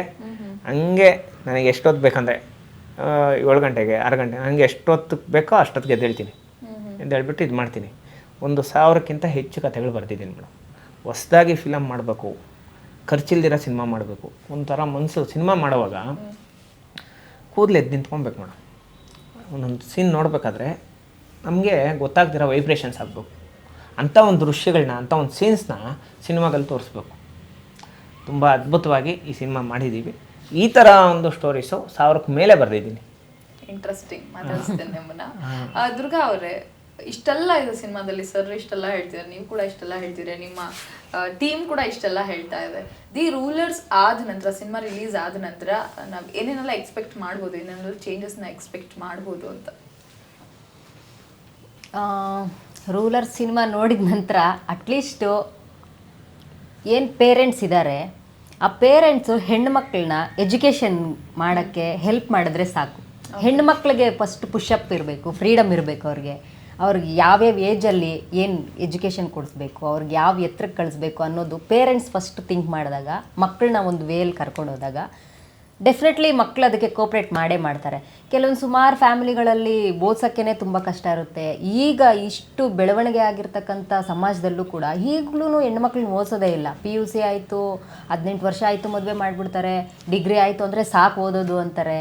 ಸೊ ಇದೆಲ್ಲ ಬಿಟ್ಟು ಹೆಣ್ಮಕ್ಳಿಗೆ ಒಂದು ಒಳ್ಳೆ ಫ್ರೀಡಮ್ ಕೊಟ್ಟಾಗ ಡೆಫಿನೆಟ್ಲಿ ಪ್ರತಿಯೊಬ್ಬರೂ ಚೇಂಜ್ ಆಗೇ ಆಗ್ತಾರೆ. ನಮ್ಮ ಹೆಣ್ಮಕ್ಳು ಒಂದು ಕಾನ್ಸ್ಟಿಟ್ಯೂಷನ್ ಅಂತ ಏನಿದೆ, ಕಾನೂನು ತಿಳ್ಕೊಂಡು ಒಂದು ಒಳ್ಳೊಳ್ಳೆ ಮಟ್ಟಕ್ಕೆ ಬರಲೇಬೇಕು, ಬರ್ತಾರೆ ಅನ್ನೋದೊಂದು ಭಾಳ ಕಾನ್ಫಿಡೆಂಟ್ ಇದೆ. ಅದು ಚೇಂಜಸ್ ಆಗಬೇಕು ಕೂಡ ಹೆಣ್ಮಕ್ಳಿಗೆ. ಯಾಕಂತಂದರೆ ಒಂದು ಫ್ರೀಡಮಾಗಿ ಒಬ್ಬ ಹುಡುಗಿ ಓಡಾಡೋಕ್ಕಾಗ್ತಾ ಇಲ್ಲ. ಈಗ ಯಾರನ್ನೋ ನಂಬಿ ಲವ್ ವಿಷಯಕ್ಕೂ ಅಷ್ಟೇ ಯಾರನ್ನೂ ನಂಬೋಕ್ಕಾಗಲ್ಲ. ಪೇರೆಂಟ್ಸ್ನೇ ಒಂದೊಂದ್ಸಲ ನಾವು ನಂಬೋಕ್ಕಾಗಲ್ಲ. ನಮ್ಮ ಜೊತೆ ಹುಟ್ಟಿರೋರೇ ನಮಗೆ ಕೋಪ್ರೇಟ್ ಮಾಡಲ್ಲ. ಹೆಣ್ಮಕ್ಳು ನೀವು ಯಾಕೆ ಹೋಗ್ತೀರಾ, ನನಗೇನೆ ಈಗ ನಮ್ಮ ಮನೆಯಲ್ಲಿ ಸಾಕು ನಿನಗೆ ಏಜ್ ಆಯಿತು ಮದುವೆ ಮಾಡ್ಕೋ, ಏನಕ್ಕೆ ಆ ಫೀಲ್ಡು ಅಂತ ಮನೆಗಳಲ್ಲೇ ಕೋಪ್ರೇಟ್ ಮಾಡಲ್ಲ ಹೆಣ್ಮಕ್ಳಿಗೆ. ಹೆಣ್ಮಗು ಅಂತಂದರೆ ಇಷ್ಟೇ, ಒಂದು ಡಿಗ್ರಿ ಮಾಡ್ಕೊಂಡಿದೀಯಾ ಸಾಕು, ಮದುವೆ ಆಗು, ಪಾತ್ರೆ ತೊಳಿ, ಗಂಡನಿಗೆ ಸೇವೆ ಮಾಡು, ಇಷ್ಟೇ ಅಲ್ಲ.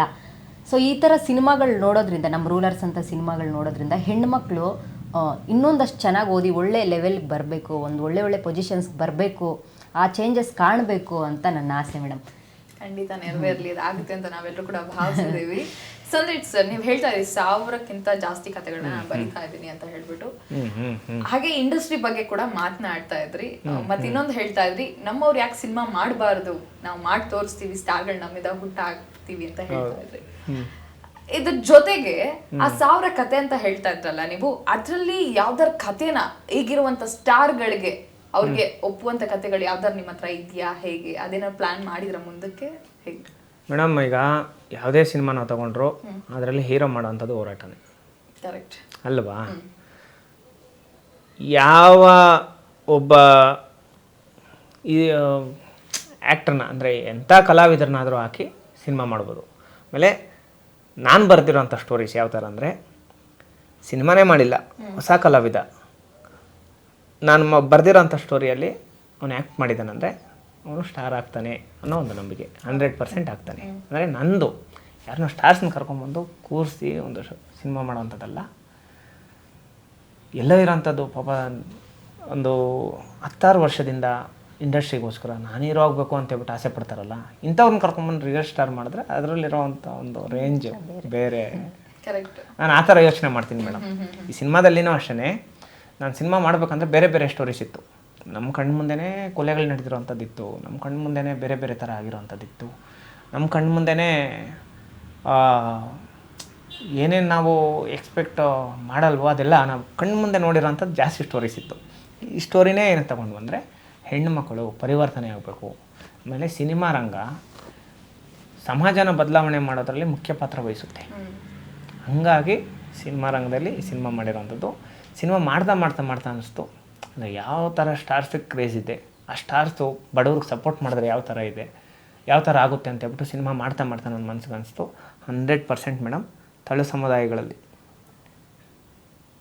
SC ST OBC ಜನರಲ್ಸ್ ಇಂಥ ಸಮುದಾಯಗಳಲ್ಲಿರೋಂಥವ್ರನ್ನ ಸುಮಾರು 70 ಜನರನ್ನ ಈ 10 ಇಯರ್ಸಲ್ಲಿ ಸೂಪರ್ ಸ್ಟಾರ್ಸ್ ಮಾಡೇ ಮಾಡ್ತೀನಿ ಮೇಡಮ್. ನನಗೆ ನಾನು ಹೋರಾಟ ಇದೆ, ನಾನು ಹೋರಾಟ ಮಾಡ್ಕೊತೀನಿ, ಪರವಾಗಿಲ್ಲ. ಬಟ್ ಇದೊಂದು ಆಸೆ, ಈ 10 ಇಯರ್ಸಲ್ಲಿ ನಾನು ಮಾಡಬೇಕಾಗಿರೋವಂಥದ್ದು. ಅವರೆಲ್ಲ ಆದರೆ ಎಲ್ಲ ಒಂದು ಕಡೆ ಬಡವ್ರಿಗೆ, ಅಂದರೆ ಸ್ವಲ್ಪ ಎಥಿಕ್ಸು, ಸಿದ್ಧಾಂತಗಳನ್ನ, ಅವ್ರದ್ದೇ ಆದಂಥ ಒಂದು ಜನಕ್ಕೆ ಒಳ್ಳೇದು ಮಾಡೋಂಥ ಸೋಷಿಯಲ್ ವರ್ಕ್ಸ್ ಅಂಥ ಮನಸ್ಸಿರೋಂಥವ್ರನ್ನ ಒಂದಷ್ಟು ಜನನ ಸೆಲೆಕ್ಟ್ ಮಾಡಿಕೊಂಡು ಒಂದಷ್ಟು ಅವಕಾಶಗಳನ್ನ ಕೊಟ್ಟು ಮಾಡಿಸೋಣ ಅಂತ. ಯಾಕಂದರೆ ಈಗ ನೆಕ್ಸ್ಟ್ ನಾನು ಒಂದು 3ನೇ ಸಿನಿಮಾ ಮಾಡಬೇಕು ಅಂತ ಹೇಳ್ಬಿಟ್ಟು ನಾವು ಟೀಮೆಲ್ಲ, ನಾವು ಪ್ರೊಡ್ಯೂಸರ್ ಸರು, ಡೈರೆಕ್ಟರ್ ಸರು ನಾವೆಲ್ಲ ಮಾತಾಡ್ಕೊಂಡ್ವಿ. 3ನೇ ಸಿನಿಮಾ ಇದಾದಮೇಲೆ 2ನೇ ಸಿನಿಮಾನೂ ಇನ್ನೇನು ಕೆಲವೇ ದಿನಗಳಲ್ಲಿ ಸ್ಟಾರ್ಟ್ ಮಾಡಿಬಿಡ್ತೀವಿ ಚಿತ್ರೀಕರಣ. 3ನೇ ಸಿನಿಮಾ ಮಾಡೋವಂಥದ್ದು 750 crores ತುಂಬ ದೊಡ್ಡ ಪ್ರಾಜೆಕ್ಟು, ತುಂಬ ಒಳ್ಳೆಯ ಒಂದು ಸ್ಟೋರಿ. ಮತ್ತು ಈ ಸಿನಿಮಾ ನೋಡಿದವ್ರಿಗೆಲ್ಲ 100% ಸಿನಿಮಾ ಮಾಡೇ ಮಾಡ್ತಾನೆ ಸಂದೇಶ್. 3ನೇ ಸಿನಿಮಾ ಕೂಡ 100% ಮಾಡೇ ಮಾಡ್ತಾರೆ ಇವ್ರ ಟೀಮೆಲ್ಲ ತುಂಬ ದೊಡ್ಡದಾಗಿದೆ ಅಂತ ಹೇಳ್ಬಿಟ್ಟು ಎಲ್ಲರಿಗೂ ನಂಬಿಕೆ ಬಂದುಬಿಡುತ್ತೆ. 100% ಮಾಡಿ ತೋರಿಸ್ತೀವಿ.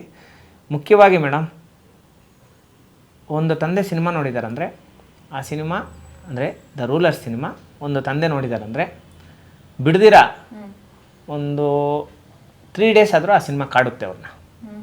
ಖಂಡಿತ 3 days ಆದರೂ ಸಿನಿಮಾ ಕಾಡುತ್ತೆ. ನನ್ನ ಮಗಳ ಪರಿಸ್ಥಿತಿ ಚೆನ್ನಾಗಿರಲಿ, ನನ್ನ ಮಗಳು ಚೆನ್ನಾಗಿರಲಿ, ನನ್ನ ಮಗಳಿಗೋಸ್ಕರ ಏನು ಮಾಡಬೇಕು ಮುಂದಕ್ಕೆ ನಾವು ಅನ್ನೋದನ್ನ ಕಾಡುತ್ತೆ. ಒಂದು ಒಳ್ಳೆ ಬದಲಾವಣೆ ಈ ಒಂದು ಸಮಾಜದಲ್ಲಿ ಈ ಸಿನಿಮಾ ತರುತ್ತೆ. ಸಿನಿಮಾ ನೋಡಿರೋ ಪ್ರತಿ ತಂದೆ ತಾಯಿನೂ ಮತ್ತೆ ಇನ್ನೊಂದು ಸರಿ ಅವ್ರ ಮಕ್ಕಳನ್ನ ಕರ್ಕೊಂಬಂದು ಸಿನಿಮಾ ನೋಡ್ತಾರೆ. 100% ಇದು ನಡೆಯುತ್ತೆ ಅಂತ ಹೇಳ್ಬಿಟ್ಟು ಹೇಳ್ತಾ ಇದ್ದೀನಿ. ಸರ್, ನಿಜ ಜೀವನದಲ್ಲಿ ಸಾಕಷ್ಟು ಹೆಣ್ಣು ಮಕ್ಕಳ ಕಣ್ಣಿಗೆ ನೀವು ನಿಜವಾಗ್ಲೂ hero, actually real hero. But camera ಅಂತ ಬಂದಾಗ ಅಲ್ಲಿ ಆಕ್ಟ್ ಕೂಡ ಮಾಡ್ಬೇಕಾಗತ್ತೆ. ಅದಕ್ಕಿರುವಂತ ಡಿಫ್ರೆನ್ಸ್ ನೀವು ಕಂಡ್ಕೊಂಡಿರೋದು ಏನು ಅಂತ? ಮೇಡಮ್, ಮೇಯ್ನ್ ಏನಂದರೆ ಇವರು ಎಲ್ಲ ಫಸ್ಟು ಮಾಡಿದ್ದಾರೆ, ಏನೋ ಆ್ಯಕ್ಟ್ ಮಾಡಿದ್ದಾರೆ ಇವರು. ಅಂದರೆ ಒಂದಷ್ಟು ಡ್ರಾಮಾಸು ಮತ್ತು ಬೇರೆ ನಮ್ಮ ವಿಶಾಲು ನಮ್ಮ ಸಿನಿಮಾದಲ್ಲಿ ಫಸ್ಟ್ ಹೀರೋ, ಆಮೇಲೆ ಸೆಕೆಂಡು ನಾನು ಬರ್ತೀನಿ, ಆಮೇಲೆ ಹೀರೋಯಿನ್ನು. ಇವರೆಲ್ಲ ಅಟ್ಲೀಸ್ಟ್ ಟ್ರೈ ಮಾಡ್ತಾರೆ.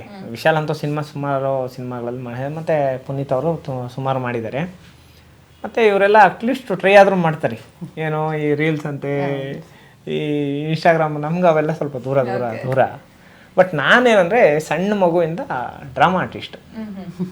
ಅಂದರೆ ಚಿಕ್ಕ ಮಗು ಇದ್ದಾಗ ಶ್ರೀಕೃಷ್ಣ ಪಾತ್ರ ಮಾಡ್ತಾಯಿದ್ದೆ. ಅದಾದಮೇಲೆ ರಾವಣಾಸುರ, ದುರ್ಯೋಧನ. ಈಗಲೂ ನನಗೆ ಇಷ್ಟ ಆದರೆ ಮಾಡ್ತೀನಿ. ಅಂದರೆ ಡ್ರಾಮಾ ಆರ್ಟಿಸ್ಟು. ಆಮೇಲೆ ಡೈಲಾಗು ಎಕ್ಸ್ಪರ್ಟು. ನಮ್ಮ ಡ್ರಾಮಾನಲ್ಲಿ ಹೆಂಗಂದರೆ ಒಂದು 10 ಮಿನಿಟ್ಸ್ ಡೈಲಾಗ್ ಹೇಳ್ಬೇಕು ಬಿಡ್ದಿರ. ಜಾಸ್ತಿ ಜನ ಡ್ರಾಮಾ ಪ್ಲೇ ಮಾಡೋರು ಅಂದರೆ ಹಳ್ಳಿ ಸೊಬ್ಗಲ್ಲಿ ನಾನು ಹೇಳ್ತಾ ಇರೋಂಥದ್ದು, ಡ್ರಾಮಾ ಪ್ಲೇ ಮಾಡೋರು ಜಾಸ್ತಿ ಜನ ಡ್ರಿಂಕ್ಸ್ ಮಾಡಿದ್ರೇ ಡ್ರಾಮಾ ಪ್ಲೇ ಮಾಡೋದಕ್ಕಾಗೋದು. ಇಲ್ಲಾಂದರೆ ತುಂಬ ಕಷ್ಟ ಅವ್ರಿಗೆ. ನಾನು ಹುಟ್ಟಿದಾಗಿಂದ ಒಂದೇ ಒಂದು ಅಟ್ಲೀಸ್ಟ್ ಒಂದು ಸಿಗರೇಟ್ ಕೂಡ ನಾನು ಮುಟ್ಟಿಲ್ಲ. ಒಂದು ಬೀಡಿ ಸಿಗರೇಟು ಸಾರ ಏನೂ ಇಲ್ಲ. ಬಟ್ಟು ಕಾನ್ಸಂಟ್ರೇಷನ್ ಇಟ್ಟು ಮಾಡಲೇಬೇಕು ಅಂತೇಳ್ಬಿಟ್ಟು ಡ್ರಾಮಾ ಮಾಡ್ತಾಯಿದ್ದೆ ನಾನು.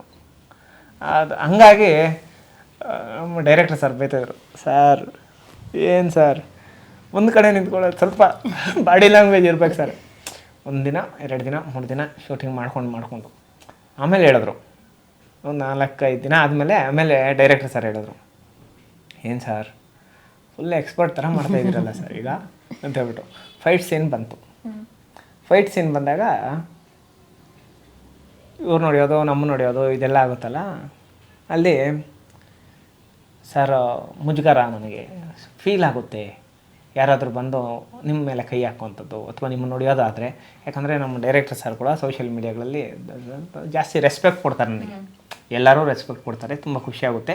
ಅದೇ ರೆಸ್ಪೆಕ್ಟಲ್ಲಿ ಸರ್ ಇಷ್ಟು ದಿನ ಮಾಡಿದೆ ಅನ್ನೋ ಬಂದ್ಬಿಡ್ತು. ಕೊನೆಯದು ಫೈಟ್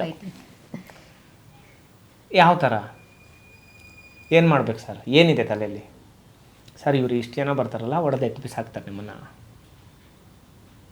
ಮಾಡಿ ನಮ್ಮದೇನು ಅಭ್ಯಂತರ ಇಲ್ಲ.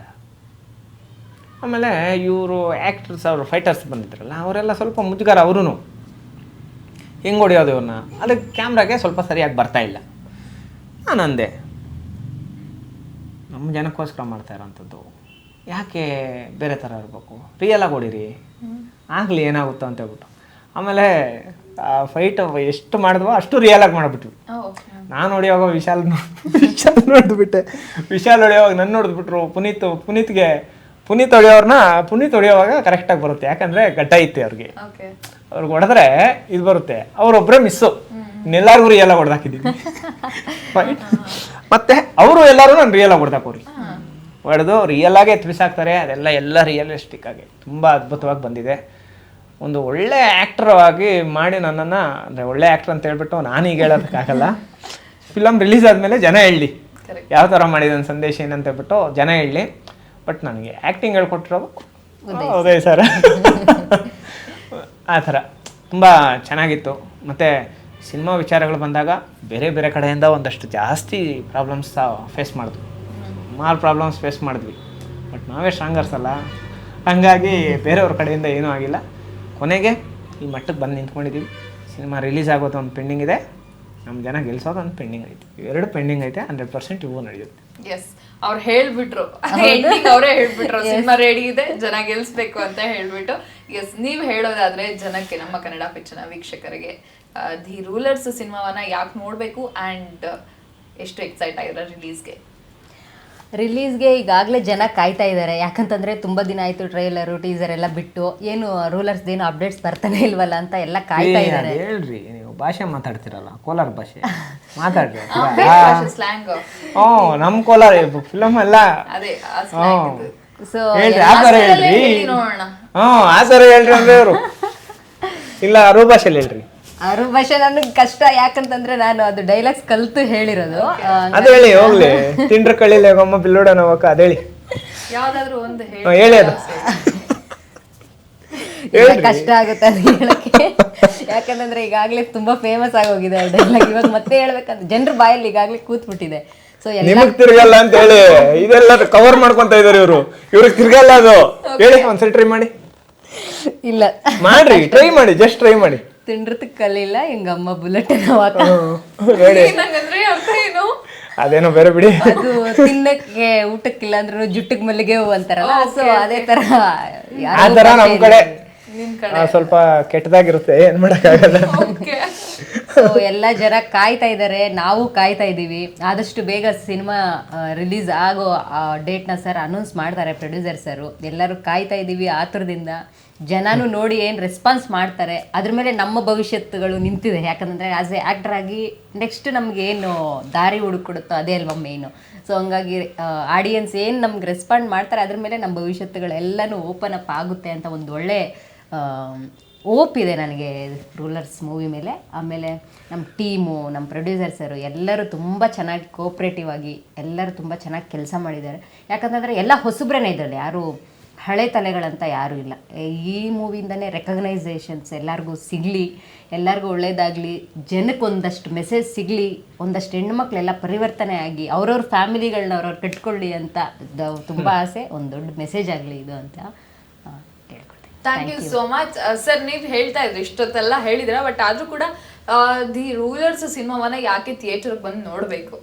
ಮೇಡಮ್, ಈಗ ರೂಲರ್ಸ್ ಸಿನಿಮಾದಲ್ಲಿ ಮುಖ್ಯ ಪಾತ್ರ ಮಾಡಿರೋಂಥ ಚರಣ್ ರಾಜ್ ಅವರು ಇದ್ದಾರೆ. ಅವರು ಸುಮಾರು 1000ಕ್ಕಿಂತ ಹೆಚ್ಚು ಸಿನಿಮಾಗಳಲ್ಲಿ ಮಾಡಿದ್ದಾರೆ. ಹಿಂದಿ ಆಗ್ಬೋದು, ತಮಿಳು ಆಗ್ಬೋದು, ತೆಲುಗು ಆಗ್ಬೋದು, ನಮ್ಮ ಕನ್ನಡದಲ್ಲಾಗ್ಬೋದು, 1000ಕ್ಕೂ ಹೆಚ್ಚು ಸಿನಿಮಾಗಳು ಮಾಡಿದ್ದಾರೆ. ಅವರು ಈ ಸಿನಿಮಾ ಎಲ್ಲ ನೋಡಿ, ಆ ಸೆಟ್ಟೆಲ್ಲ ನೋಡಿ, ಸ್ಟೋರಿ ಎಲ್ಲ ನೋಡಿ, ಆ್ಯಕ್ಟ್ ಎಲ್ಲ ಮಾಡಿ ಒಂದು ಮಾತು ಹೇಳ್ತಾರೆ, ಒಂದು ಬೈಟ್ ಕೊಡ್ತಾರೆ ಮೀಡಿಯಾಗೆ. ಏನಂತಾರೆ, ಈ ಸಿನಿಮಾ ನೋಡ್ತಾ ನೋಡ್ತಾ ನನ್ನ ಕಣ್ಣಲ್ಲಿ ನೀರು ಬಂತು, ಈ ವರ್ಕ್ಸ್ ನೋಡ್ತಾ ನೋಡ್ತಾ ಕಣ್ಣಲ್ಲಿ ನೀರು ಬಂತು, ಸ್ಟೋರಿನ ಕೇಳ್ತಾ ಕೇಳ್ತಾ ಕಣ್ಣಲ್ಲಿ ನೀರು ಬಂತು.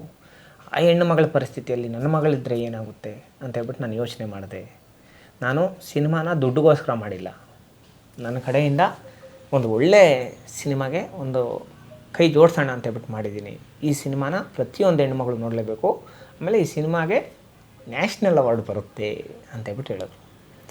ಈ ಸಿನಿಮಾದಲ್ಲಿ ಆ್ಯಕ್ಟ್ ಮಾಡಿರೋ ಅಂಥ ಪ್ರತಿಯೊಬ್ಬರು ಹೇಳೋದು ಇದನ್ನೇ, ನೋಡೋರು ಕೂಡ ಹೇಳೋವಂಥದ್ದು ಇದನ್ನೇ. ಯಾಕೆ ಸಿನಿಮಾ ಅಂದರೆ ಒಬ್ಬ ಆರ್ಟಿಸ್ಟಾಗಿ ಏನೋ ಒಂದು ಸಿನಿಮಾ ಬಿಟ್ರಿ, ಏನೋ ಒಂಥರ ಹೇಳಿ ಇದು ಮಾಡಿಬಿಡು ಅಂದರೆ ದೊಡ್ಡ ಆ್ಯಕ್ಟ್ರು ಅವರು ಈ ಸಿನಿಮಾ ಬಗ್ಗೆ ಅಷ್ಟೊಂದು ಒತ್ತು ಕೊಟ್ಟು ಏನಕ್ಕೆ ನಮ್ಮ ಜೊತೆ ಇದ್ದುಕೊಂಡು ಸಿನಿಮಾ ಮಾಡಿದ್ರು ಅಂದರೆ ಸಿನಿಮಾ ಕಂಟೆಂಟು ಆ ಥರ ಇದೆ. ನಾನು ಹೇಳೋವಂಥದ್ದು ಅದನ್ನೇ, ಪ್ರತಿಯೊಂದು ಹೆಣ್ಣುಮಗಳು, ಪ್ರತಿಯೊಂದು ಸಮುದಾಯದಲ್ಲಿ ಹುಟ್ಟಿರೋಂಥ ಹೆಣ್ಣು ಮಕ್ಕಳು ಈ ಸಿನಿಮಾ ಜಾಸ್ತಿ ಏನೋ ಹೇಳ್ತಾರೆ, ಇದು ಒಂದೇ ಸಮುದಾಯಕ್ಕೆ ಸೀಮಿತನಾ ಅಥವಾ ಬೇರೆನಾ ಹೆಂಗೆ ಅಂತ. ಆ ಥರ ಯಾವುದೂ ಇಲ್ಲ. ಎಲ್ಲ ಸಮುದಾಯದ ಹೆಣ್ಣುಮಕ್ಕಳು ನೋಡಲೇಬೇಕಾದಂಥ ಸಿನಿಮಾ, ಫ್ಯಾಮ್ಲಿ ಸಮೇತ ಅಂದರೆ ಕುಟುಂಬ ಸಮೇತ ಬಂದು ನೋಡೋವಂಥ ಸಿನಿಮಾ ದ ರೂಲರ್ಸ್. ಕೆಲವೇ ದಿನಗಳಲ್ಲಿ ಚಿತ್ರಮಂದಿರಗಳಲ್ಲಿ ಬರುತ್ತೆ, ಎಲ್ಲ ಜನ ನೋಡಬೇಕು. ನೀವು ಹೇಳಿರೋ ಥರ ನನಗೆ ಅದು ಹೇಳ್ತಾ ಹೇಳ್ತಾ ಖುಷಿ ಆದೆ. ಮತ್ತು ಬೇರೆ ಯಾವುದೋ ಸಬ್ಜೆಕ್ಟಿಗೆ ಬೇರೆ ಡೈವರ್ಟ್ ಆಗ್ಬೋದು. ನಮ್ಮ ಕನ್ನಡ ಪಿಕ್ಚರ್ಸ್ ಅವರು ನಮಗೆ ಸಪೋರ್ಟ್ ಮಾಡಿರೋಂಥದ್ದು ತುಂಬ ಖುಷಿಯಾಗುತ್ತೆ. ಯಾಕಂದರೆ ಈ ಕಡೆ ಈ ಸ್ಟುಡಿಯೋಗಳಿಗೆ ಬರೋದು, ಈ ಥರ ಇಂಟರ್ವ್ಯೂಗಳು ಮಾಡೋದು, ನಮ್ಮನ್ನು ಕರೆದು ಯಾರೋ ಒಂದು ಮಾತಾಡೋಂಥದ್ದು ಯಾರು ಮಾಡಲ್ಲ, ಅವೆಲ್ಲ ಕಷ್ಟ. ಆದರೆ ಕರೆದು ಈ ಥರ ಮಾಡಿ ಒಂದು ಒಳ್ಳೆ ಎಥಿಕ್ಸ್ ಇಟ್ಕೊಂಡು ಎಲ್ಲ ಕನ್ನಡ ಸಿನಿಮಾ ಅಷ್ಟೇ, ಅದು ದೊಡ್ಡ ಆ್ಯಕ್ಟ್ರಸ್ ಆದರೂ ಮಾಡಲಿ, ಸಣ್ಣ ಆ್ಯಕ್ಟ್ರಸ್ ಆದರೂ ಮಾಡಲಿ, ಅವ್ರಿಗೊಂದು ಪ್ರೋತ್ಸಾಹ ಕೊಡೋಣ ಅಂತ ಹೇಳ್ಬಿಟ್ಟು ನೀವು ನಮ್ಗೆ ಸಪೋರ್ಟ್ ಮಾಡೋದ್ರಿಂದ ತುಂಬ ಖುಷಿ ಆಯಿತು. ನಿಮ್ಮ ಜೊತೆ ಮಾತಾಡ್ಕೊಂಡಿರೋ ಇಷ್ಟು ಟೈಮ್ ಆಯಿತು ಏನನ್ನೋದು ಗೊತ್ತಾಗಲಿಲ್ಲ, ಅದು ತುಂಬ ಖುಷಿ ಆಯಿತು. Thank you so much. ಕನ್ನಡದ ಸಿನಿಮಾಗಳಂದ್ರೇನೆ ಹಾಗಿಲ್ವಾ, ಕನ್ನಡ ಪಿಕ್ಚರ್ ಅಲ್ಲೇ ಇದೆ, ಸೊ ಭೇದ ಭಾವ ಎಲ್ಲ. ಒಟ್ನಲ್ಲಿ ಒಳ್ಳೆ ಸಿನಿಮಾ ಜನಕ್ಕೆ ರೀಚ್ ಆಗಬೇಕು. ಯಾರೆಲ್ಲ ಕಲಾವಿದರು ಹೊಸದಾಗಿ ಬರ್ತಿದ್ರೆ ಅವ್ರಿಗೆಲ್ಲ ಒಂದು ಒಳ್ಳೆ ಹೆಸರು ಸಿಗ್ಬೇಕನ್ನೋದೇ ನಮ್ಮ ಕನ್ನಡ ಪಿಕ್ಚರ್ನ ಆಶಯ. Thank you so much. ಇಡೀ ಟೀಮ್ಗೆ ಒಳ್ಳೇದಾಗಲಿ. Thank you. ನಮಸ್ತೆ. ಸೊ ನೋಡಿದ್ರಲ್ಲ, ಇದಿಷ್ಟು ದುರ್ಗಾ ಹಾಗೂ ಸಂದೇಶ್ ಅವರ ಮಾತುಗಳು. ಅಂದರೆ ದಿ ರೂಲರ್ಸ್ ಸಿನಿಮಾನ ಯಾಕೆ ನೋಡಬೇಕು, ಏನೇನೆಲ್ಲ ಇದೆ, ನೆಕ್ಸ್ಟ್ ಏನು ಚೇಂಜಸ್ ಆಗುತ್ತೆ ಅನ್ನುವಂಥ ಮಾತುಗಳನ್ನು ಹೇಳ್ತಾ ಇರೋ. ಸೊ ನೀವು ಯಾರು ಕೂಡ ಮಿಸ್ ಮಾಡ್ಕೊಳ್ಳೋದು ಬೇಡ. ಅತಿ ಶೀಘ್ರದಲ್ಲಿ ಸಿನಿಮಾ ರಿಲೀಸ್ ಆಗ್ತಾ ಇದೆ. ಅವತ್ತು ನಾವೆಲ್ಲರೂ ಕೂಡ ಹೋಗಿ ಸಿನಿಮಾವನ್ನ ಥಿಯೇಟರ್ ನೋಡೋಣ ಅಂತ ಹೇಳ್ತಾ ಇವತ್ತಿನ ಈ ಪ್ರೋಗ್ರಾಮ್ ಅನ್ನ ಅಲ್ಲಿಗೆ ಮುಗಿಸ್ತಾ ಇದ್ದೀನಿ. ಇನ್ನಷ್ಟು ಹೆಚ್ಚಿನ ಅಪ್ಡೇಟ್ಸ್ಗಾಗಿ ನೋಡ್ತಾ ಇರಿ ಕನ್ನಡ ಪಿಕ್ಚರ್.